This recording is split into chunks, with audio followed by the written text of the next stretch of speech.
I don't know. We'll have to think about that. You saw the new hat. The hottest hat is it says Trump 2028. We're driving the left crazy. When you see that.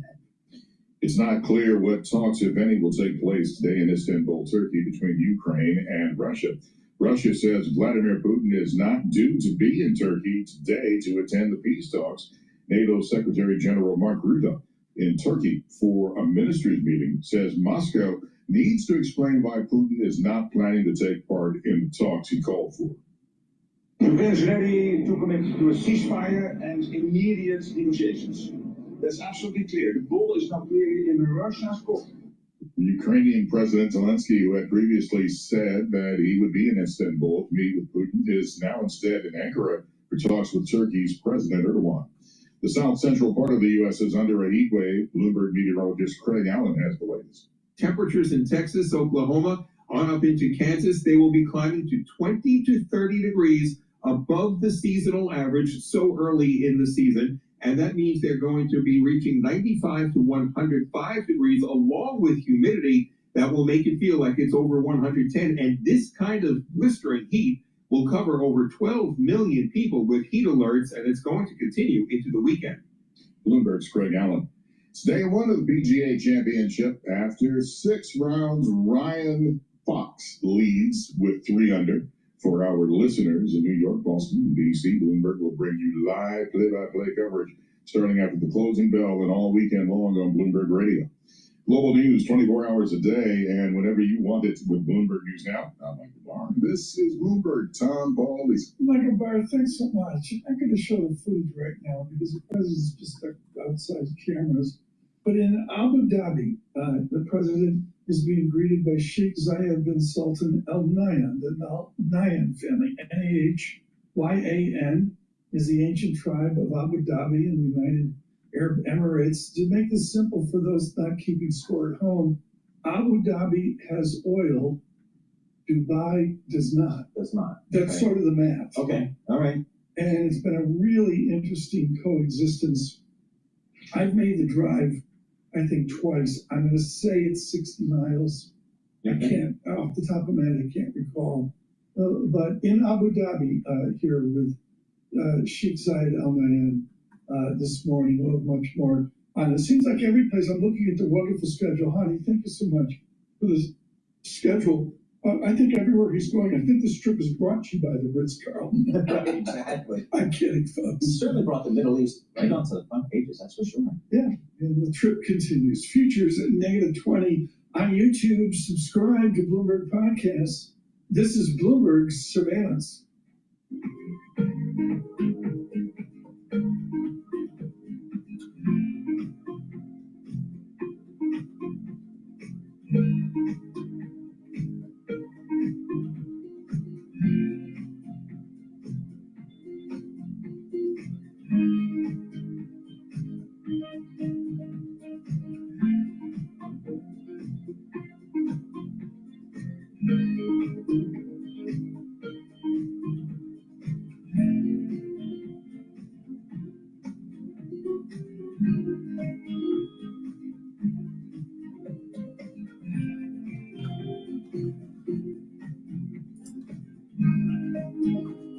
Hello, my name is DrPaulCottrell, and we are live streaming on Rumble, on YouTube, on my website, the-studio-reykjavik.com. You can watch either version, the large screen or the screen that has the telemetry of the market on my website. Now, I also have X Spaces open, so if you have a question, if you want to comment about the news, please ask for the mic, and you'll be live on the show. This is an interactive show. Thank you for typing in any comments in the chat. So please help support my work by making sure you subscribe to all my channels. I have 4 channels on YouTube, Brighteon, Bitchute, and Rumble. Please subscribe to all those channels. The links are in the description of this video. All these videos that I do are for free, and I give you unique perspectives, such as the temple that I was telling you about, but also about what's going on in finance and intelligence about how to benefit from the market moves. I tell you exactly what to do, all right? if you've been following me, you would have gained about 10 to 18% return since this market sell-off with new deployed money. So if you pay attention to me, you'll make money. Not only that, if you pay attention to me, you'll slow down the aging process and improve your health. So thank you for joining. I greatly appreciate it, but please help support my work. Share the links. Make sure you subscribe to all the channels. Ask your social media to follow me. And get the great products that I have on my store. You can also donate through Stripe, PayPal, or Buy Me a Coffee on my website. Or you can subscribe and be a paid member to my Patreon channel. I don't put stuff behind a paywall, but it's through the donations and the people that purchase the products that help me produce these videos for free so people can learn on how to improve their health and how to navigate through tumultuous times in the financial markets. So thank you for joining. I greatly appreciate it. Please go to my store, the-studio-reykjavik.com, and get the structural nano silver soaps. I have it in lavender. I have it also in peppermint and in lemongrass and charcoal tea tree. Get a few bars for your household. They're very high quality soaps, way better than stuff that Procter & Gamble sells at the grocery store or at the drugstore. And it helps support your health and helps support the work that I do. So get a few bars for your household. Please go to my store, the-studio-reykjavik.com. Use discount 5 and you get $5 off any order. It's all caps, discount 5, and that'll apply to any order that you make. So let's go back to Bloomberg. About 0.3%. The 2-year yield 3.98%. That's down 7 basis points. The yield on the 10-year 4.48%, and that's down 5 basis points. Here, the Bloomberg Dollar Spot Index off about 0.3%. Walmart posted strong sales, but said price increases could be coming because of tariffs. Its shares now down 1%. Then you have global trade uncertainty, pushing Deere to cut the low end of its annual profit outlook range. Its shares are up more than 3%. And finally, Foot Locker shares soaring, 83%, signed a deal to be purchased by Dick's Sporting Goods. Dick's shares are off about 11%. For on-demand news 24 hours a day, subscribe to Bloomberg News now. Wherever you get your podcasts, I'm Lisa Mateo. That is a Bloomberg Business Flash. Paul and Tom. Thanks so much, Lisa. Greatly appreciated. He's in the Carolinas with First Citizens Bank. He thinks he's here to talk economics. But Paul, did you explain to Phil Nord that really what we're doing is trying to get tickets to the PGA? Yeah. I can call somebody. You're going to be there this weekend? Yeah, I won't be. It's only a couple hours from Raleigh, so Yeah, it's down the road. Maybe I get a last second invite. Get a merch bag. Get a merch bag. Phil Newhart joins us. He's the Director of Marketing and Economic Research at First Citizens Bank and Trust Company. Of course, the highlight of his career is he worked with our very own Gina Martin Adams when they were Wachovia and Wells and all that kind of stuff. Which, by the way, you got your broker-dealer license from my firm, Wheat First Securities. Phil, thanks so much for joining us here. I mean, I'm looking at the S&P 500. I don't know how to look at it. We're 4% off the recent high. We're 18% off that low just a couple of weeks ago.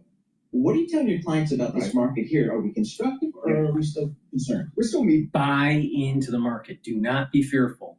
Take this opportunity to continue to buy shares. By the end of the year, we're going to be at an all-time high for the S&P 500, and most likely we're going to see very close, if not at an all-time high, in July. All right? So take this as an opportunity to continue to buy shares. All right? Don't be fearful, but do it in a broad index. I don't think it's advisable to purchase individual stocks because of the idiosyncratic risk. The reason why I say this is VIX is starting to go down. The yen is starting to weaken. Those are two really important risk indicators. All right. So risk is starting to come out of the system. We're going to find that tariffs didn't do too much damage to the economy. And not only that, CNN created a video. They did a show, right, yesterday, and they were interviewing the longshoremen and goods and services that are coming from China. And here's what has happened. A few days ago, they were worried about shelves being empty, okay? Because shipments were being canceled. because they didn't want the tariff. Well, once Trump brought down the tariffs with China, additional orders were made. And so there is a group of goods that are floating over the sea right now to the United States, to California. All right. They have stated that there's going to be an overflow of goods now on the shore, and that it's going to take weeks to be able to process them. So what that means is that you're going to actually, the market's open now, but what that basically means is that these retailers that were front loading their orders now are going to have too much stuff. There's a very good probability that many of the goods that you thought were going to elevate in price, there was going to be some sort of inflation, may actually be deflating because they have too much inventory. This is what I mean. Never bet against the United States, because she will always surprise you in the positive. And it's not good to bet against Trump, because that boy has a blessing from God. All right. So if you want to demonize him, if you want to go against him, if you want to bet against America, that's like betting against God. All right. Because there's a blessing that's taking place. And Trump gave you a gift in the market. You listen to all these other stupid podcasters that said to stay away from the market, to sell, and that there was this huge dislocation and the market's going to crash and blah, blah, blah, and the dollar's going to weaken. The dollar's strengthening. The treasury market is in negative correlation again with equities. Equities are going up. We're going to see an all-time high, most likely in July. And the goods that are being shipped right now, the shore can't even process them enough because of all the front loading. You're going to have too many goods in the United States. The prices are going to go down. While all of the stupid economists out there said the prices were going to go up. Now, the inflation data that came in, the expectation was that it was that prices month over month were going to be at zero. Well, actually, it went up by 0.1, which is statistically almost nothing. So don't bet against America. And this is exactly what I said 4 weeks ago.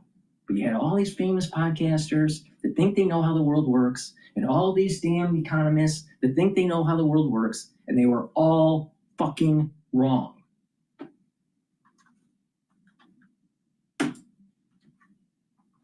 It's from New York. Define the day-to-day grind you have and the enjoyment of being distant from Manhattan. It really is a tangible difference.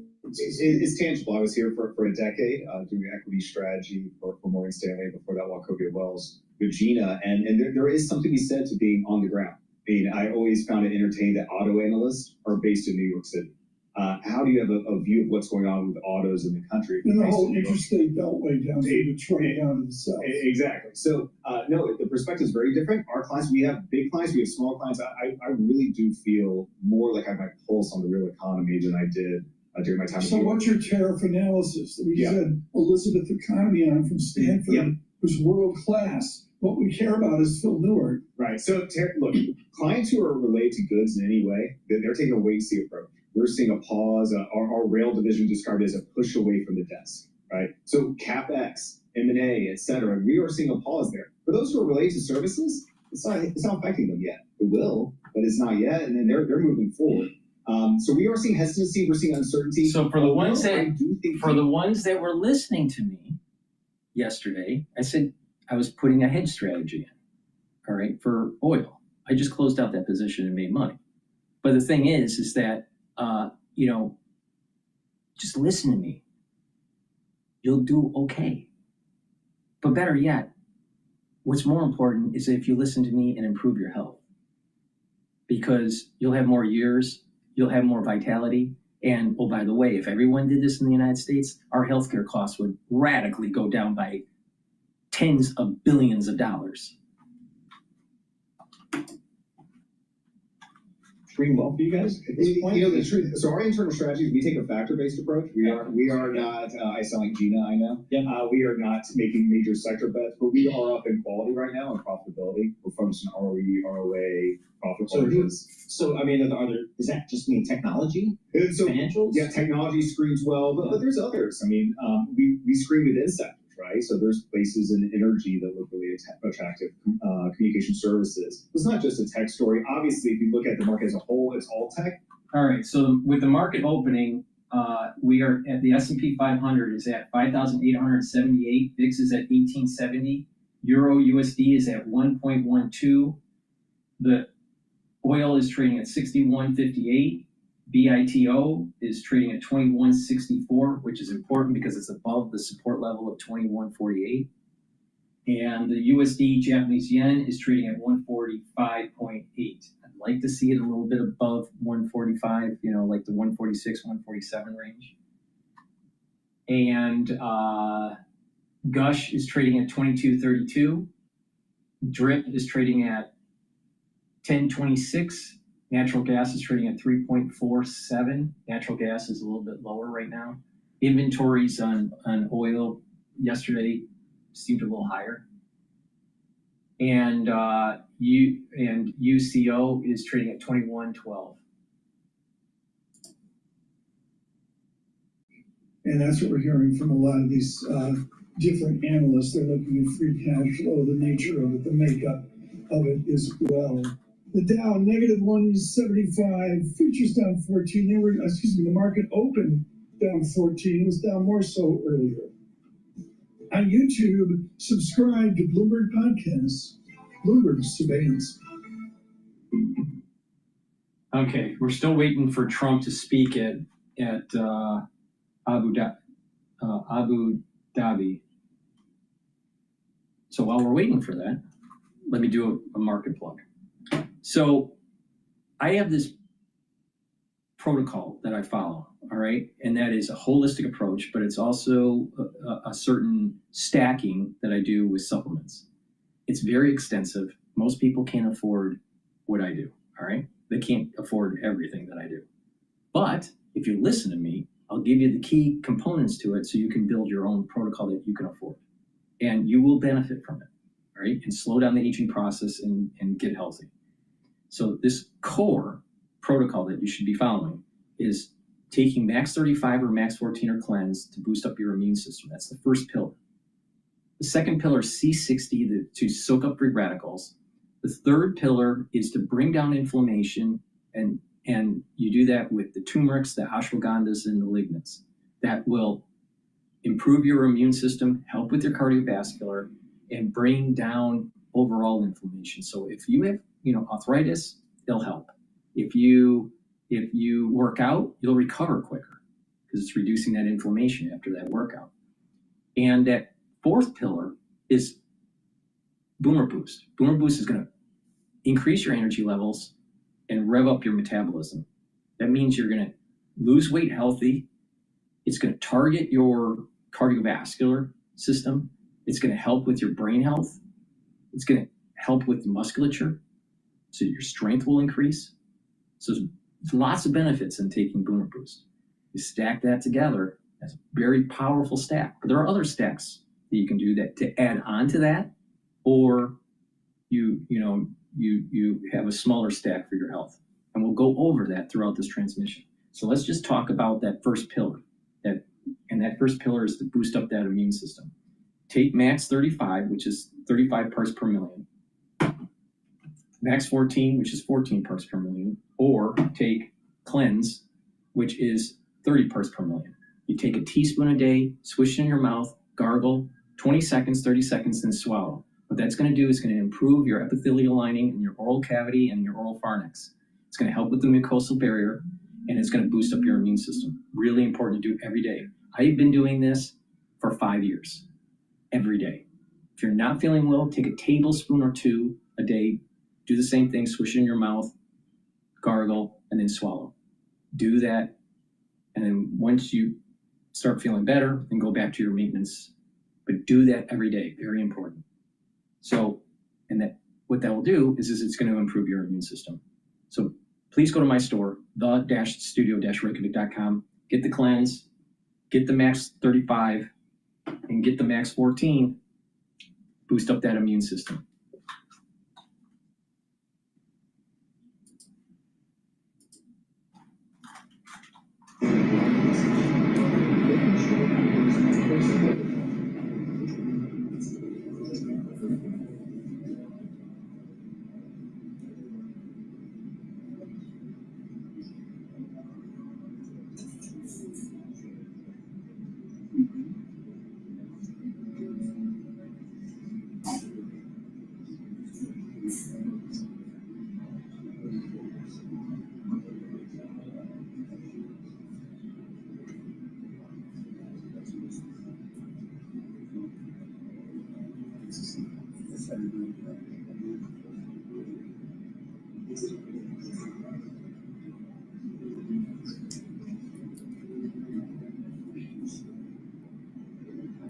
Okay.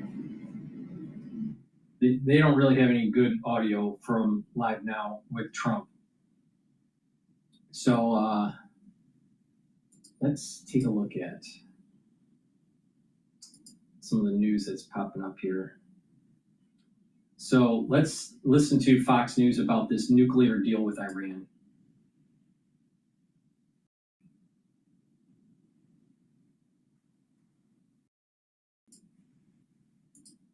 The dealership always is. Straight to a Fox News alert. Any minute now, President Trump will speak to U.S. troops at Al Udeid Air Base in Qatar before heading to Abu Dhabi for the third leg of his historic Middle East trip. So the president already striking a massive Boeing deal with Qatar, while Iran says they're ready to sign a nuclear deal. All right, Lucas Tomlinson, just mentioned by Kevin Cork moments ago, is live at the airbase with the latest. Hey, Lucas.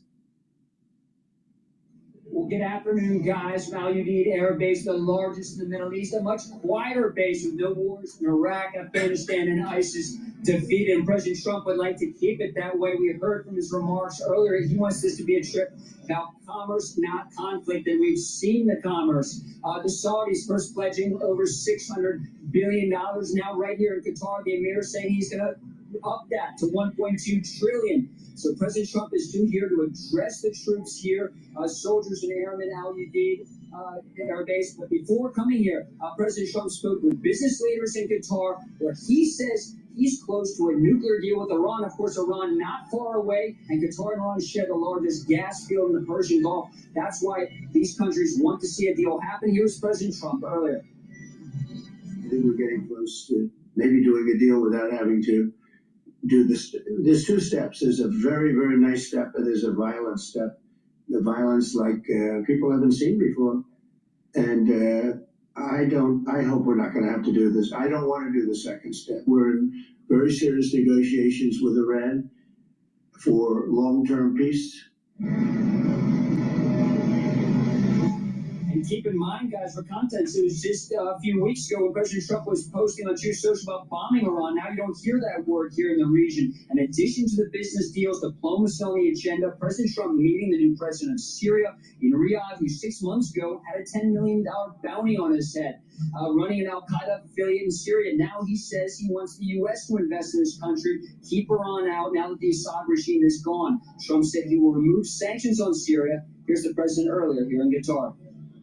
Syria, we took out the sanctions, and that's been, I didn't even realize it's been many, many years that they've had sanctions. And as you know, there was a very big change at the top.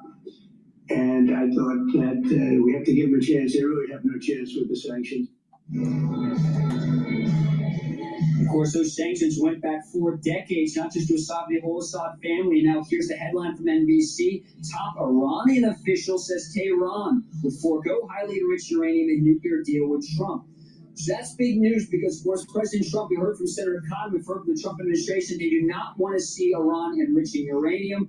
Perhaps this leaves the possibility of some kind of enrichment outside the country and freeing up Iran potentially to be able to build nuclear reactors. But we are just moments away from President Trump coming here to LUD. We've had a few warm-up backs. We had Lee Greenwood. I don't know why we didn't see him on the stage in Riyadh, but he's here in LUD, firing up the troops scene. We also had Theo Vaughn, fresh off his big lunch in Miami with Ivanka and Jared, guys.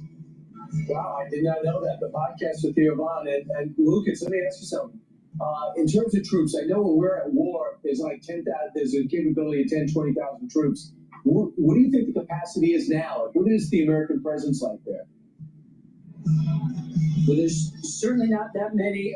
You don't see the bombers on the ramp like you did in the fall, Ryan, when Iran, of course, launched the largest ballistic missile attack in world history against Israel. In the fall, some B-52 bombers were here. Now it's really just refueling planes, KC-135s, some reconnaissance aircraft. I don't know if you can see behind me. There's a Reaper drone. Of course, we've lost a few of those in the past few months in bombardment against the Houthis, but it's certainly a much more peaceful scene here. Far different cry from decades ago in the height of the Iraq and Afghan wars. And then don't forget about ISIS. Don't forget about President Trump dropping the mother of all bombs on ISIS in eastern Afghanistan. But I digress, Brian. Lucas, I like the way you set it up. You said the president is giving them the option of commerce over conflict. But he also, and I love the sign behind it because it's something that the president says often, peace through strength. He's not funding the military. He's making them strong, but he wants to give these countries a way out, a relationship with money. There's no question, and let's not forget credit to the men and women of the U.S. military. One of the reasons it has been peaceful recently is because of the U.S. military. You've got 2 aircraft carrier strike groups. Let's not forget about the Navy guys. We got the Harry S. Truman off the coast of Saudi Arabia in the Red Sea, Carl Vinson off the coast of Oman. Of course, you got destroyer, cruiser escorts, some submarines in there as well. So there's a lot of firepower assembled in this area. President Trump had the ceasefire with the Houthis. Back to your point, though, Lawrence. Business deals are on the agenda here. $600 billion pledged from the Saudi Crown Prince spent the entire day with President Trump. That doesn't just happen. Met him on the ramp when he stepped off Air Force One. We saw the escort with the Saudi F-15s. This is Pod 5, the first fully immersive sleep system. Intelligent, adaptive, effortless.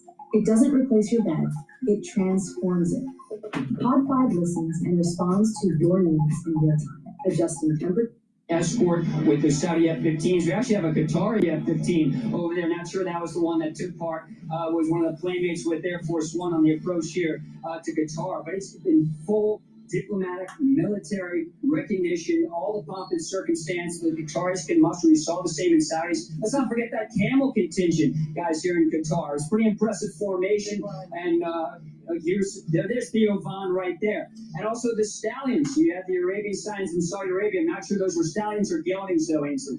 What I love about this, Lucas, is we've seen our president meeting with other leaders from other countries, and now he's going to the biggest military base there in Qatar before he heads to the UAE. He's going to go shake hands with the men and women who have given up so much to fight for our country. They've left their families, some of them, for 18 months, for a year and a half. So what is the feeling there? What are people saying? Let's see if we have anything going on in Abu Dhabi here. As soon as they have more folks stepping up there on the stage. A reminder that we are watching out for President Trump and what he's going to be doing next on the final leg of his Middle Eastern trip. This time he is in Abu Dhabi. Earlier today, we saw him land there, meeting up with several other world leaders, making few remarks to the press. And so we'll see what comes out of this visit later on today. This is a live look there out of Abu Dhabi. And a reminder that we have this live look out of Turkey as we are also waiting for Ukrainian President Volodymyr Zelensky here to participate in this discussion with some of the press that's out there in Turkey. Like I said back when Trump was elected in November of last year, 2025 is going to be a year that has 10 years of history wrapped up into it. It's just, there's so much going on. Now, in the mainstream media, they say he's flooding the zone. It's beyond that. There's a birthing that's taking place with mankind, a new birth, a new birthing that's taking place. And we're going through contractions, all right, of this new birth of society, a new renaissance.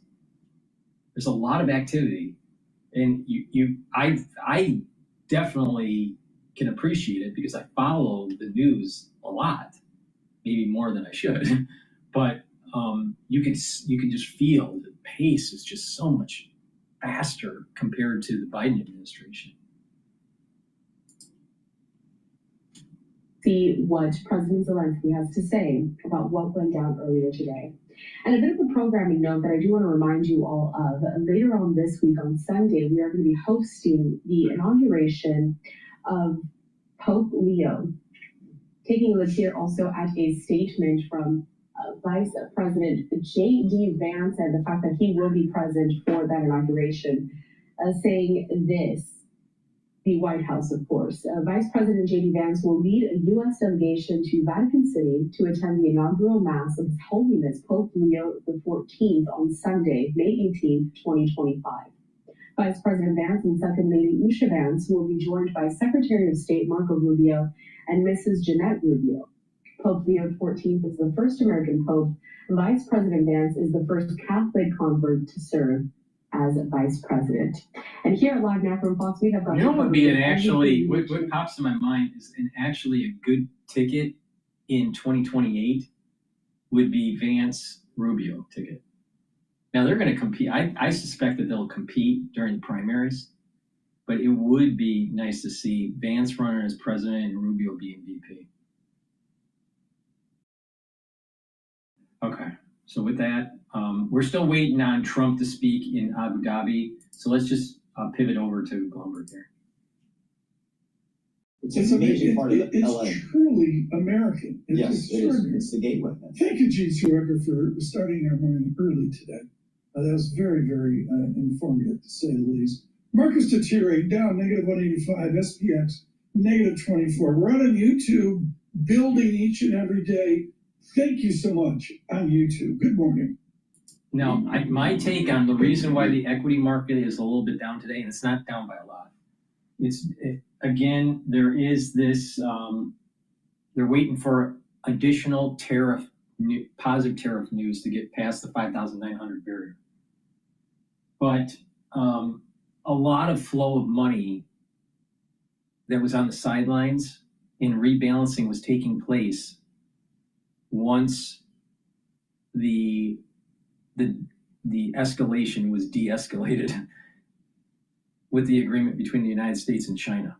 So you had a lot of money managers that took money out of the market, all right? Either kept it in cash or they moved, some of these money managers moved it in European markets, which I thought was completely stupid. And so once Bassett had its agreement of understanding and the tariffs went down for the United States and for China to a reasonable level, these money managers were caught off guard and they had to redeploy money into the S&P 500, all right? Because their fund, all right, usually they have a customized fund, all right? They pick different stocks and they sell this fund or this portfolio to their investors, all right, to try to get alpha, all right, more than the benchmark. The benchmark is usually the S&P 500. Well, if this S&P 500 is climbing a lot since the low of 4,820 or so, you know, you're going to have like a 20% return if you deployed at the perfect moment. Most people don't deploy at the perfect moment, but the thing is that people deployed new cash into that scenario. Some of them made 10 to 18% return in 4 weeks. So these money managers were caught off guard. So they had to flow all these. They had to sell their position in Europe or move the cash back into the market. Well, because they rushed in, right? The equities climbed fast. The S&P 500 climbed fast. So right now it's like a calm period, right? It's a calm period because these money managers don't have as much powder that's dry to be able to add into the market. So we're kind of like just consolidating right now. So there's a little bit, and this is what I meant about the trading range between the 5,900 to the 5,750. So it's going to be a trading range for a little while. And then once there's additional positive news that comes out with maybe Japan or South Korea in terms of trade, then you're going to have another leg up. There's going to be enough energy, enough money that's going to flow into the S&P 500 that's going to surpass the 5,900 barrier, and then test the 6,000. And that's the reason why we're seeing what we're seeing. All right.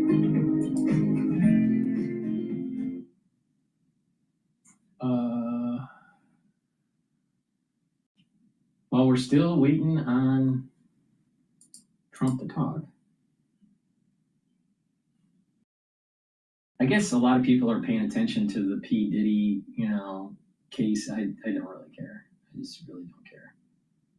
Let's go to France 24 about the Iranians in the U.S. coming to potentially some agreement with the nuclear deal. France 24 I kind of like listening to.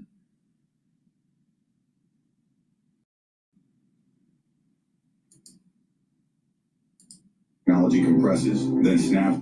Before we go into all of those deals and the business, earlier we heard from Donald Trump giving a press conference in Doha. He said that he believes the U.S. is close to a deal with Iran on its nuclear program. Well, he did, and it's rather vague, in fact, what he's been saying, that the actual quote was, "We are sort of close to a deal," which leaves the door open to a lot of doubt about what that deal actually is. Now, this is just a few hours after Iran has been saying, in the form of a spokesperson for Ayatollah Khamenei, who is Iran's spiritual leader, that Iran would be willing to forego its nuclear enrichment program in exchange for the lifting of sanctions. Not completely, but to bring it down certainly below the level needed to create a nuclear weapon. Now, at the moment, Iran is enriching uranium to about 60%. That needs to go up to about 90% to be able to be used in a nuclear weapon.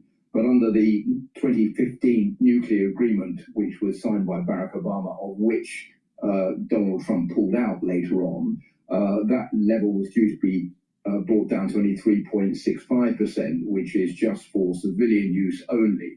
So it appears there has been some progress with Iran. There have been a lot of pressure on the Iranian leadership from the United States. There have been talks taking place, all of this in contradiction with what Israel has been calling for, which is attacks against Iran's nuclear installations. So I think that this will be another feather in Donald Trump's cap, and certainly something that he will be hoping for as a result of this visit, because it comes on the heels of an agreement he says he signed with the Houthi rebels to stop attacks on shipping in the Red Sea, and also his plan to try to stop the setting up of Hezbollah bases in Syria following those talks with the new Syrian president. So a lot of movement on that front as well, coming from the United States. Well, foreign policy seems to be sort of overshadowed by the big economic deals that Trump's been making in the Middle East. We've just talked about those ones that were signed in Qatar. Well, you mentioned $1.2 trillion. That is the figure being bandied about by the United States, by Donald Trump, of the deals that he's managed to sign so far since arriving in Saudi Arabia, then moving on to Qatar, moving on today to the United Arab Emirates, the three countries on that Middle Eastern tour. $600 billion in investment, including one of the largest ever purchases of US weapons. That was what was signed in Saudi Arabia. That deal for Boeing aeroplanes signed in Qatar, 210 Boeing aircraft. But there has been a scandal, a lot of raised eyebrows about this Qatari present of an aeroplane being given to the US president, which is estimated to be worth $400 million. That's 100 times the combined value of every presidential gift from foreign governments so far this century.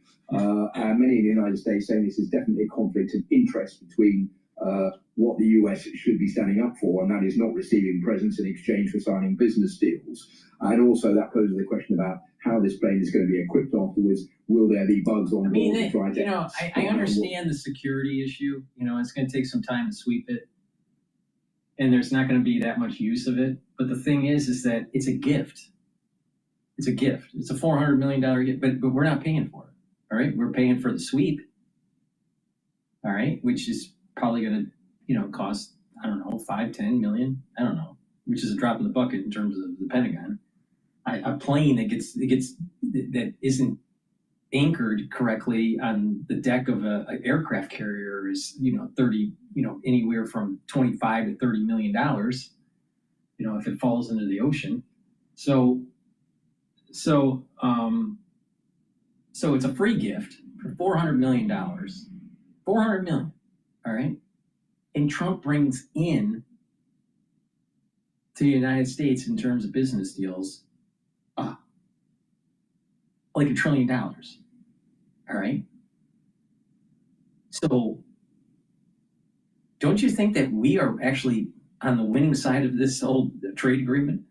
I mean, it's just, the liberal logic just doesn't make sense. It doesn't make sense. I mean, okay, we're gonna take a plane, and that's so we can do business deals, and those business deals are selling arms and selling additional hardware technology to the Middle East, not buying from the Middle East, selling to the Middle East. So they're giving us a gift, and we are still making money by selling product to them. It'd be the other way around if the liberal logic was correct. The liberal logic, if it was correct, would be, oh, we are going to take your plane for free, and then we're going to buy buy something from the Saudis. It's quite the opposite. I mean, it's just, the liberals are just idiots. I mean, this maybe is the reason why they couldn't get into, into medicine or into engineering. They're just fucking dumb. They're just flat out dumb.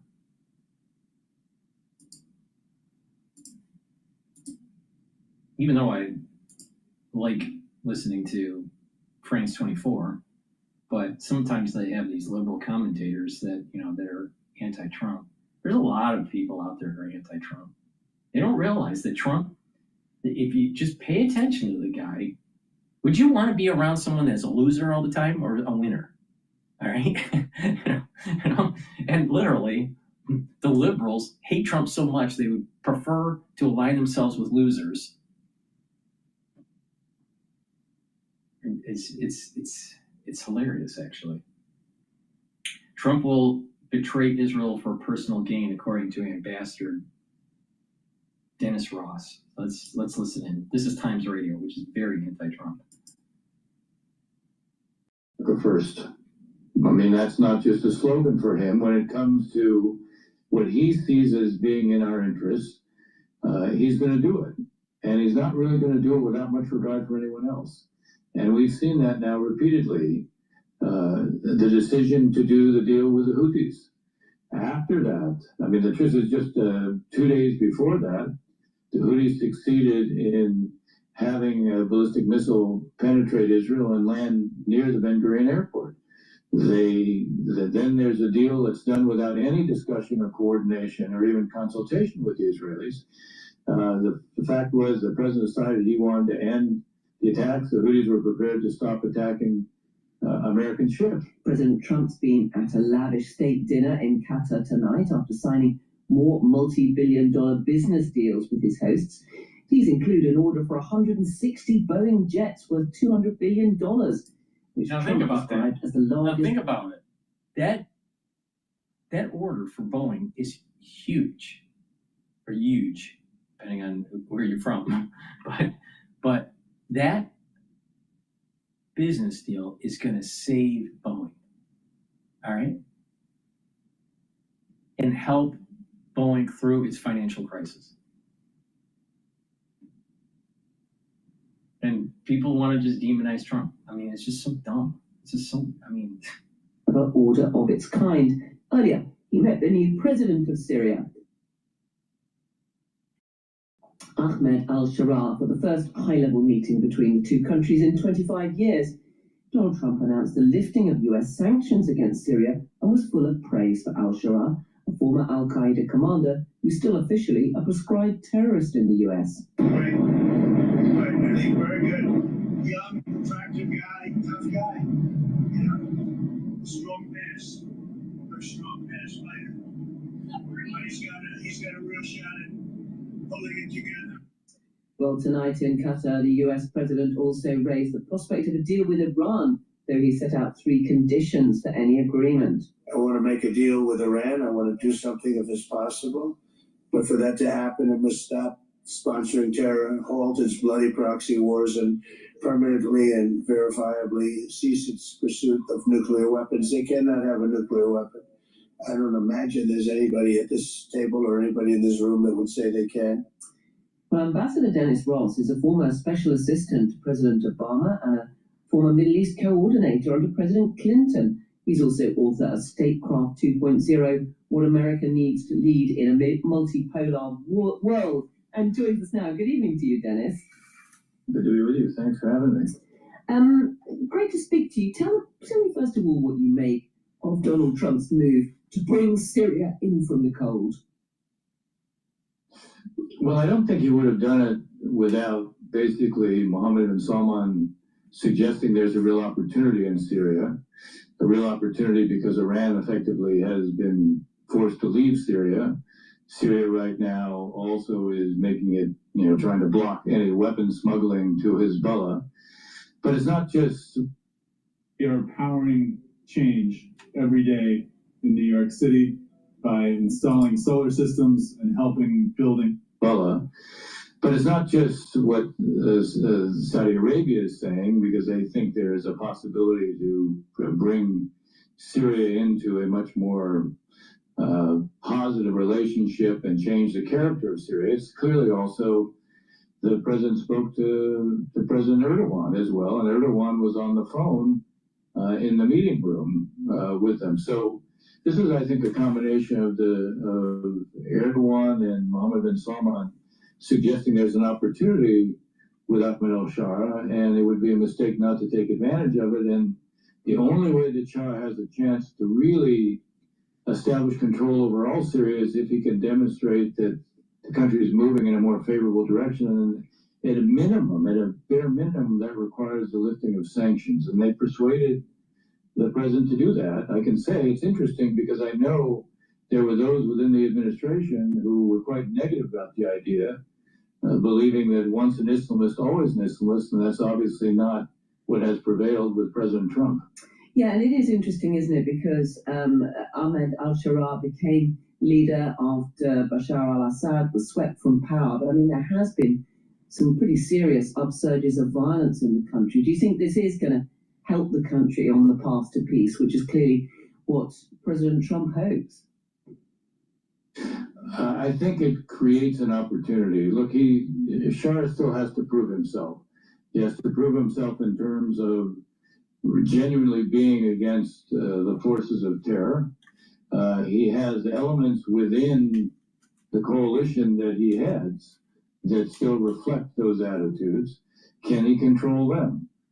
Clearly, some of the killing that we've seen was provoked by former parts of the Assad regime, but the reaction to those provocations were some pretty significant and widespread killings of Alawis, and it was done by those that, at least putatively, were associated with the new government. Now, the new Shah and his foreign minister Shabani, they basically said that none of that will be tolerated. People will be punished, but they don't control all of the country, and it's not clear that they control all the elements of those who are within the security forces now. So they have a challenge to prove themselves on the outside, but they also have a challenge to take on and demonstrate that they really can govern on the inside and control all the country, something they don't do today.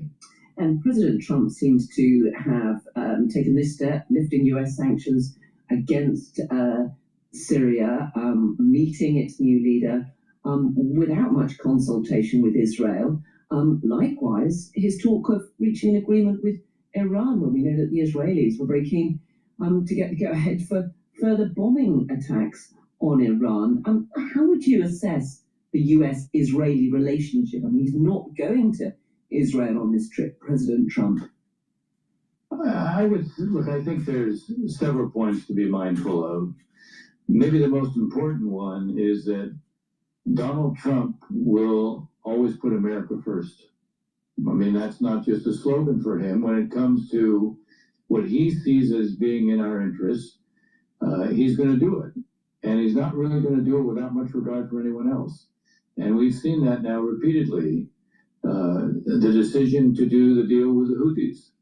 After that, I mean, the truth is just 2 days before that, the Houthis succeeded in having a ballistic missile penetrate Israel and land near the Ben Gurion airport.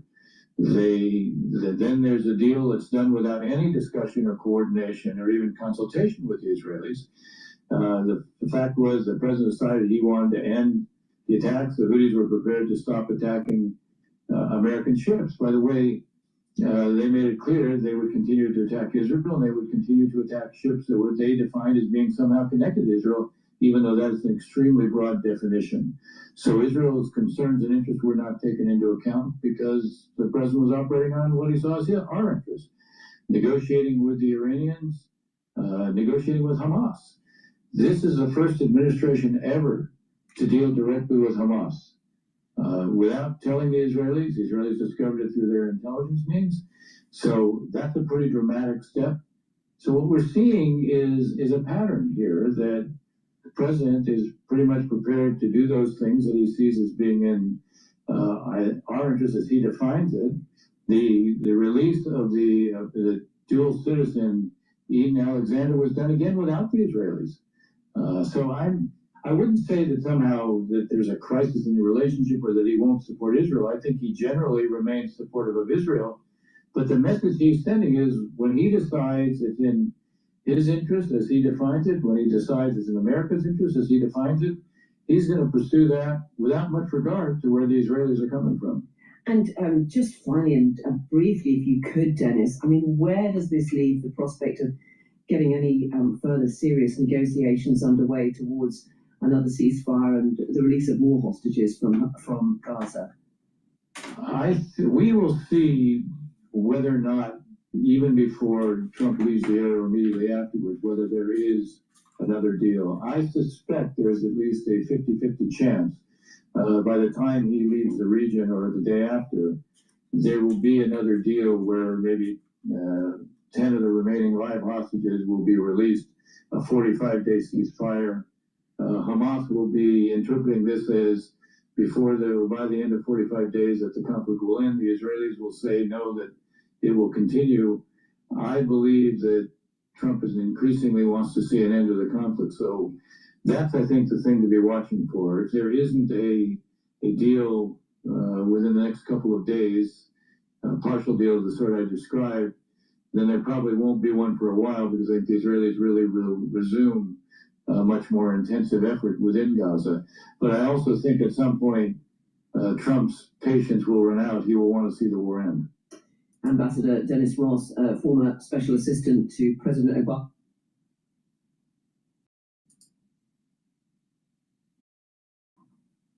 All right, let's pivot over to Bloomberg here. Of course, we'll have NVIDIA reporting next week, and that'll bring them right back to the front burner. Walmart, what's happening in Arkansas? Well, speaking of all we talk about is tariffs, I am very much related story there. Walmart down 3% at the moment, so very some of those opening losses there. We did get another solid quarter of sales and earnings growth, but it really is the company's outlook that is shaking up the investor sentiment. They are cautioning that tariffs, increasing economic turbulence means that it is expecting to raise prices, according to Chief Financial Officer John David Rainey, saying that if you've not already seen it, price hikes will happen in May and become more pronounced. And so keep in mind, of course, Walmart is just the opening salvo for retailers in the U.S. We have Home Depot and Target reporting next week, and so, or in the coming weeks, and so that begs the question as well: will these same retailers raise their prices as well, and what would that mean for the American consumer? I mean, you see, I get Walmart can push through price increases, but how about the... All right, so if you take a look at the dashboard, we have BITO, which is the ETF for Bitcoin long. That's trading at 2150, and like I said, there's a support level at 2148. Intraday trading, it went below that slightly. It went to 2143, so it's retesting that 2148 again. So if it breaks, most likely we're going to see further down leg, and Bitcoin will continue to go down a little bit. And I think the reason why Bitcoin's going down is, again, you have asset managers that had to deploy quite a bit of money into the S&P 500 so they don't feel like they're missing out because it rapidly went up and there's just not enough money out there to deploy in riskier assets or more exotic assets like Bitcoin. Coming to the United Arab Emirates, what we're really waiting on is whether or not we are going to see more of those deals. We've reported that likely, given the fact this administration has been weighing it, we could see the Emirates get their hands on more than 1 million chips, advanced chips, the likes of NVIDIA. And this comes on the heels in March when Sheikh Tamim, I reported, had this meeting with the president, and then they said they're willing to invest $1.4 trillion. They need to get their hands on the technology first. We have a Jordanian research note that says, from tariff man to global salesman, and really, we have one headline after another just about the trade deals that Trump has been making. Can you talk to us more about his singling out of Tim Cook and why that is the case? Well, he started talking about India and how India is ready to lower their tariff barriers. This has been a long time coming, given the fact that we did see Prime Minister Modi be one of those first in line to go to the White House to see President Trump after he was inaugurated as the 47th president, and those discussions started immediately. So I wouldn't be surprised if we do get some sort of announcement during this 90-day reprieve that India has reached an agreement with the United States. While the president was talking about India, he said that he had a difficult conversation. He's a little bit annoyed, it seems, with Tim Cook of Apple. He said he spoke to him yesterday, and he said, look, we don't want you building your plants in India. What we've seen Apple do is trying to de-risk out of China and move their supply chains, their manufacturing from China to India. And the president's saying, we want you to move that manufacturing to the United States. What is interesting is that throughout this entire trip, the president has been flanked by CEOs. He is viewing this entire trip through a lens of economic relationships. And that has to do with the private sector as well. On Tuesday in Riyadh, the president saw Jensen Huang of NVIDIA in the audience, said, my friend Jensen's here. So excited you're here. I don't see Tim Cook here, but you are. And then today, while he was speaking in Doha before he touched down in Abu Dhabi, he once again called out Tim Cook. And obviously, he is notably a CEO that is absent on this world tour. So anytime, Anne-Marie, that the head of the United States is in that part of the world, the Middle East, the discussion moves to Iran. President Trump saying that the U.S. and Iran are closer to reaching a nuclear deal. What's the latest reporting on that? Well, the president was talking about, you might have seen that report in NBC News when Iran was talking about what they are willing to do. And the president once again put out an olive branch. He did say we do this the intelligent way, aka a diplomatic deal, or the brutal way, which would likely mean a strike on Iranian nuclear facilities. What we saw in the NBC News report, though, this was a key top advisor to the Ayatollah sitting down with NBC News. What they outlined was that they would cede from going after a nuclear weapon, but they would still enrich uranium for a civil program. Basically, what they outlined was exactly what the president removed the United States from almost 7 days to the date. It was May 8th in 2018 that the president decided that the U.S. would leave the JCPOA. So on the surface, what Iran is offering right now is exactly what the president, that deal that he left. The president has a very hard line that Tehran cannot get a nuclear weapon. But throughout this trip, he's also spoke about other grievances he has with the regime, which is their support of proxies in the region, like Lebanese Hezbollah, Hamas, and the Houthis. We have seen talks. There's been 4 rounds of talks between Tehran and Washington that's been mediated by the Omanis in Muscat. But at the moment, the president continues to put this olive branch out there. Right. But what Iran has offered in public is exactly what the president said 7 years ago he was unwilling to accept. Anne-Marie, thank you so much for joining us. We really appreciate all your reporting during this trip. President Trump oversees some fantastic work. Anne-Marie Horton, Chief Political Correspondent, co-anchor of Bloomberg Surveillance, joining us remotely from Abu Dhabi, along with President Trump as he continues his trip today throughout the Mid-East. S&P 500 down 19 points. It's about 0.3%. The NASDAQ off about 150 points, 0.8%. So a little bit of a sell-off here. We got some economic data. We'll break it down with Michael. This is Bloomberg.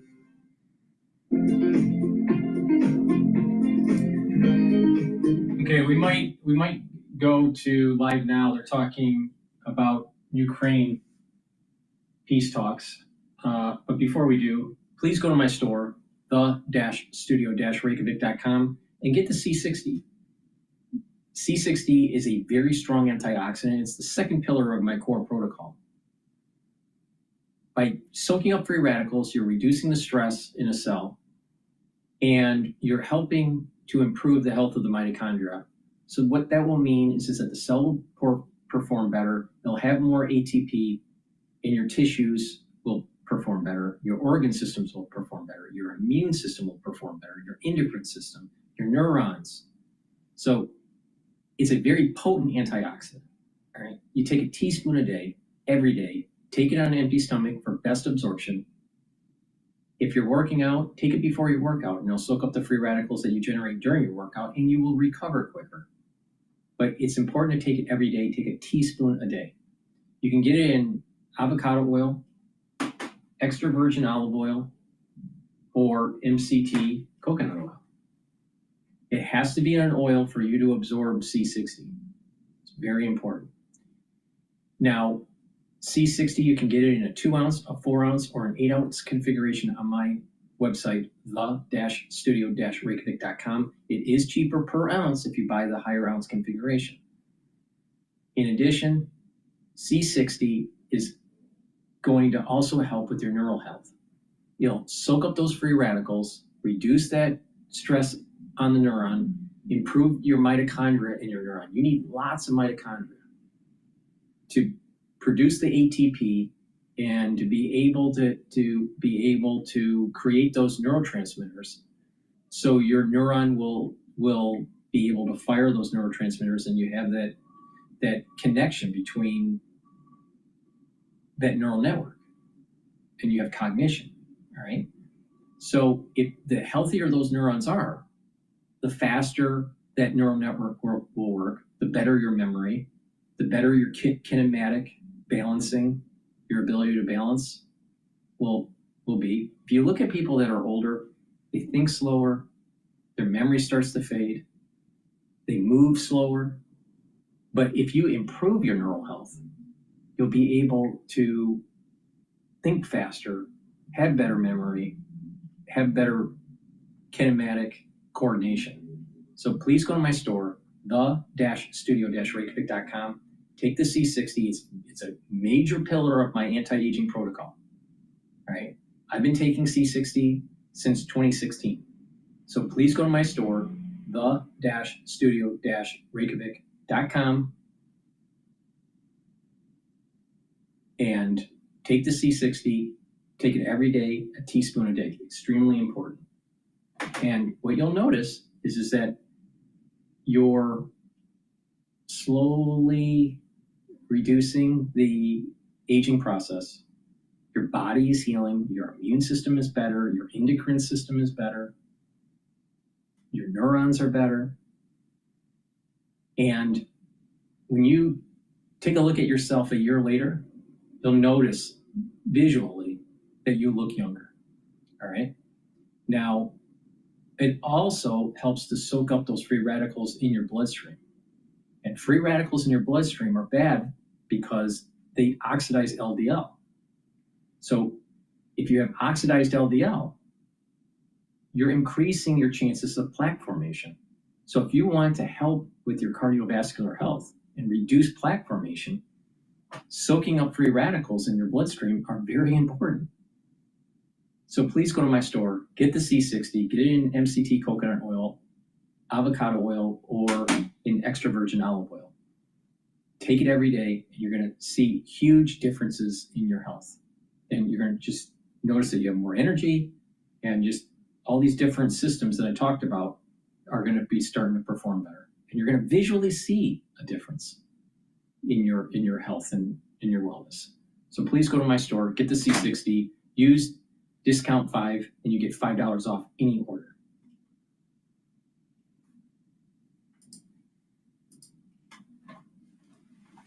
We have many conditions to the aggressor, but if we agreed, if the United States of America made certain steps and we are in dialogue, we accept it. And not only these steps were made by Ukraine, many of the diplomatic steps we made.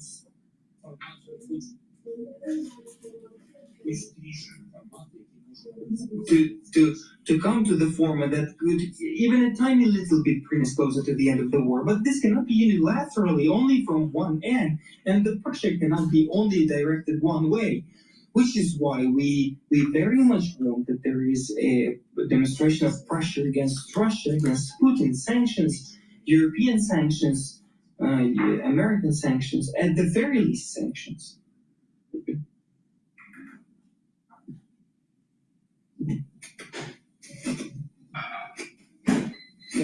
First of all, we are good friends and partners. And I don't want to go further to details about our conversation because we had big agenda of our also bilateral relations between our countries and different directions of industries, and which are very important for us and how to strengthen us. We spoke also about the coalition of willingness, about the security of the sea, about grain corridor. We had big bilateral agenda. We spoke some hours about a lot of things, but of course the priority is peace. The priority is ceasefire. The priority is to be here today. That's why I'm here, and that's why I'm underlining it again and again. The high level of representatives of our group. We have to want to do it for. You know, that's it. But what is interesting, from my perspective, what is interesting, why isn't Putin taking the off-ramp that Trump is giving him? Trump is adequately giving Putin an opportunity to take an off-ramp and de-escalate the issue between Russia and Ukraine. Now, yes, NATO expansion was a big problem. The Euro whiner from Ukraine, Zelensky, is a problem. But the thing is that if you de-escalate this, it allows for the United States to normalize relations with Russia, and peace and prosperity and will ensue, and we'll have an ally in the long run for a two-front war against China. So why isn't Putin willing to take the off-ramp? It could be that he actually has an unstable existence within Russia, that he may not have full control of what's really going on. Something's not right. A rational person would de-escalate. He's applying an irrational tactical move with this. Why? So it might be that Putin's afraid that you de-escalate, the troops come back home, and then the population starts to realize how many dead actually stacked up, what the actual dead count is. I don't know for sure, but I suspect that the Russian people think that the death count for the Russian soldiers is actually lower than what it really is. And so when the war ends and the soldiers don't come home, that's proof positive that there were more war dead than what was telegraphed to the people. It's going to cause instability for his regime. So there may be a house of cards that's starting to fall for Putin internally. And that's the reason why he doesn't want to take the off-ramp. Some people say that maybe he's sick, and that he can't even go to these trips. Maybe not, I don't know. He does seem like there's something wrong with him in terms of health, but it's hard to determine what that exactly is. But why isn't Putin taking the off-ramp? That's a big question. And I suspect that he has an unstable regime in Russia, and probably also his economy.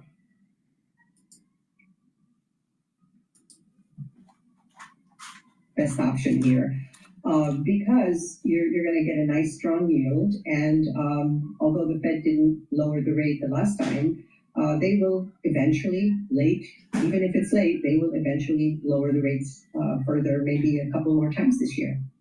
What kind of data are you looking at when you make decisions for your clients? We have Bank of America yesterday publishing this interesting chart that basically shows the gap between hard and soft data at their widest in 25 years. So it's really, I think, a confusing market. It's hard where to look for signals. Where do you find them? Well, I think we always have to stick to the data because a lot of the soft data is based on emotion. And I would agree that it's about as polarized as could be right now. So always go back to, well, what does the data indicate? But as far as investor data, I mean, that's a very personal thing. It all has to do with the goals, their appetite for risk, and surely diversification should be in everybody's portfolio because then you hedge your bets at it. Nancy, thank you so much for joining us today. We always appreciate it. Nancy Daoud, a private wealth advisor for Ameriprise Financial. She's based down there in Miami, Florida, joining us via that Zoom thing. We had a lot of economic data today. We had retail sales. We had some inflation data from the producer price level. We had initial jobless claims, a lot going on there. Let's check in with Michael McKee. He pays attention to this stuff. International economics and policy correspondent for Bloomberg News, joining us live here in our Bloomberg Interactive Broker Studio. Hey, Mike, I look at retail sales. I want to get a sense of how the consumer's doing. The headline number, 0.1%, a little bit better than the consensus number, but a slowdown from last period. Then I look at something called the control group. I'm not sure what that is, but that was supposed to be positive 0.3%. It was negative 0.2%. What did you take away from retail sales? The consumer is definitely slowing down. You look at the control group number is the one that you want to pay attention to. They take out, the control group is basically the group of retail sales categories that go into GDP. Okay. They take out autos because the retail sales numbers are based on dollars, and the unit sales is what goes into GDP. Okay. So they take that out. They take out gasoline because when you're looking at the core, gasoline goes up and down in price. That has the major issue. And they take out building materials because that shows up under the housing categories. So when you do all that, you end up with a decline of 0.2% in spending. And we were kind of expecting, given the lousy consumer sentiment numbers, that people would pull back at some point. And it looks like they started to do that. What about, we have PPI, that decline was a shock. How do you square the two data then? Actually, I think both are kind of related to tariffs. I mean, the tariffs and all that news is the major reason people cite for their lousy attitudes. and so they may have acted on that. When you look at PPI, a lot of it, most of the decline in the headline comes from services. Goods prices were unchanged, but services were down 0.7%. And a lot of that, most of that was in trade services. Now, you can look at the core rate that is PPI ex food, energy, and trade, month over month down 0.1%. But you look at the year over year, it went from 3.5% to 2.9% in 1 month, a big drop. And the reason for that is trade is not trade like chips and everything we've been talking about with everything going on with tariffs. It's margins for retailers and wholesalers. And so what that's telling us is that companies were accepting lower margins, and probably that was because they were accepting the business of paying for the tariffs in the meantime. That may change, but you see the tariff effect in both of those numbers. So, Mike, I mean, we're hearing rhetoric from President Trump and his administration about walking back some of these tariff levels, most notably with China. But the fact is, net, today and going forward, our tariffs are multiples higher than where they were at the beginning of the year. Has somebody kind of cranked that into the model to say, what does that mean for GDP? What does that mean for inflation? Because I still feels like we're double-digit tariffs now versus low single digits before.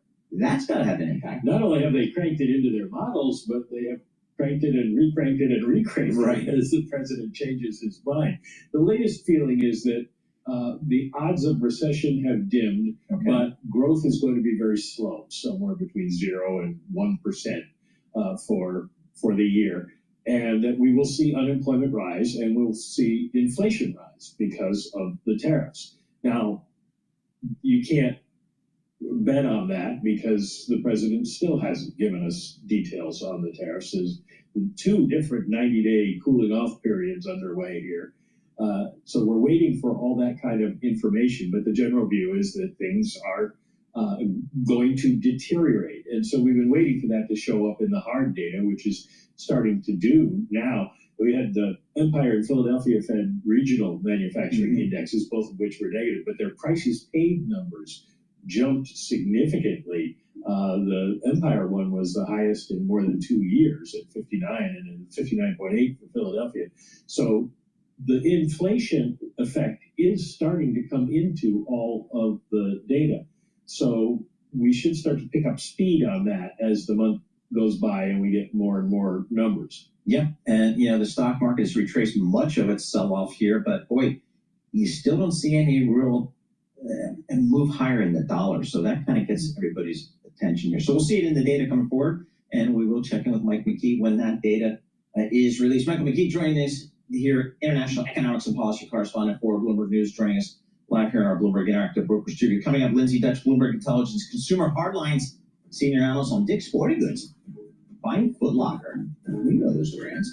And then also coming up, we're going to have Kristen Tate back from JP Morgan Chairman and CEO Jamie Dimon speaking with Bloomberg Television's anchor Francine. Please go to my store, the-studio-reykjavik.com, and get the magnesium and zinc. This will boost up your immune system and help with your brain function. Magnesium is extremely important for brain function, and magnesium helps the efficacy of vitamin D3. So take the vitamin and zinc, help with your brain function and your immune system. Vitamin C and magnesium will help with your skin, your immune system, and your brain health. Stack these together to get the max benefit that boost up that immune system. Drink it with filtered water. And again, magnesium increases the efficacy of vitamin D3. Very important. So get the magnesium and zinc and the vitamin C and magnesium from my store, the-studio-reykjavik.com. Use discount 5 and you get $5 off. Really important. And another thing that is very important is that foundation for your gut, helping your gut biome. Extremely important. Taking a probiotic like the veggie cap version that I have in my hand or the powdered version, which is what I prefer to take. But either one, very high quality, take it every day. In the powdered version, you get a small little scooper, you just scoop it with soft foods, filtered water. But take it every day. And what will happen is that you're going to notice that you're going to be able to absorb your nutrients better, your metabolism is going to be better, your communication between your gut and your liver will improve, so your liver function is going to improve. The communication between your gut and your brain will improve. You'll have less brain fog, you'll be able to concentrate, you'll be less irritable, you'll sleep better, and your gut will have less inflammation by taking a good probiotic and improving your gut health. And by bringing down that inflammation, your immune system is going to improve. That mucosal lining in that inner lining of your gut, the inner lining of your intestinal tract, will thicken. And so it's going to protect your gut. So your immune system is going to get better. And the concentrations of IgA, which is a type of antibody, will increase, further improving your immune system. So please go to my store, the-studio-reykjavik.com. Get the probiotics, either the veggie cap version or the powdered version. Use discount 5 and you get $5 off. It's a great way to start that foundation, build off of it. And by improving your gut, you'll also notice that your skin is improved too over time. So please go to my store, get the probiotics, get the magnesium and zinc and the vitamin C and magnesium. Use discount 5 and you get $5 off any order. Click the link that's in the description box of this video and it'll take you to my website. It's the-studio-reykjavik.com.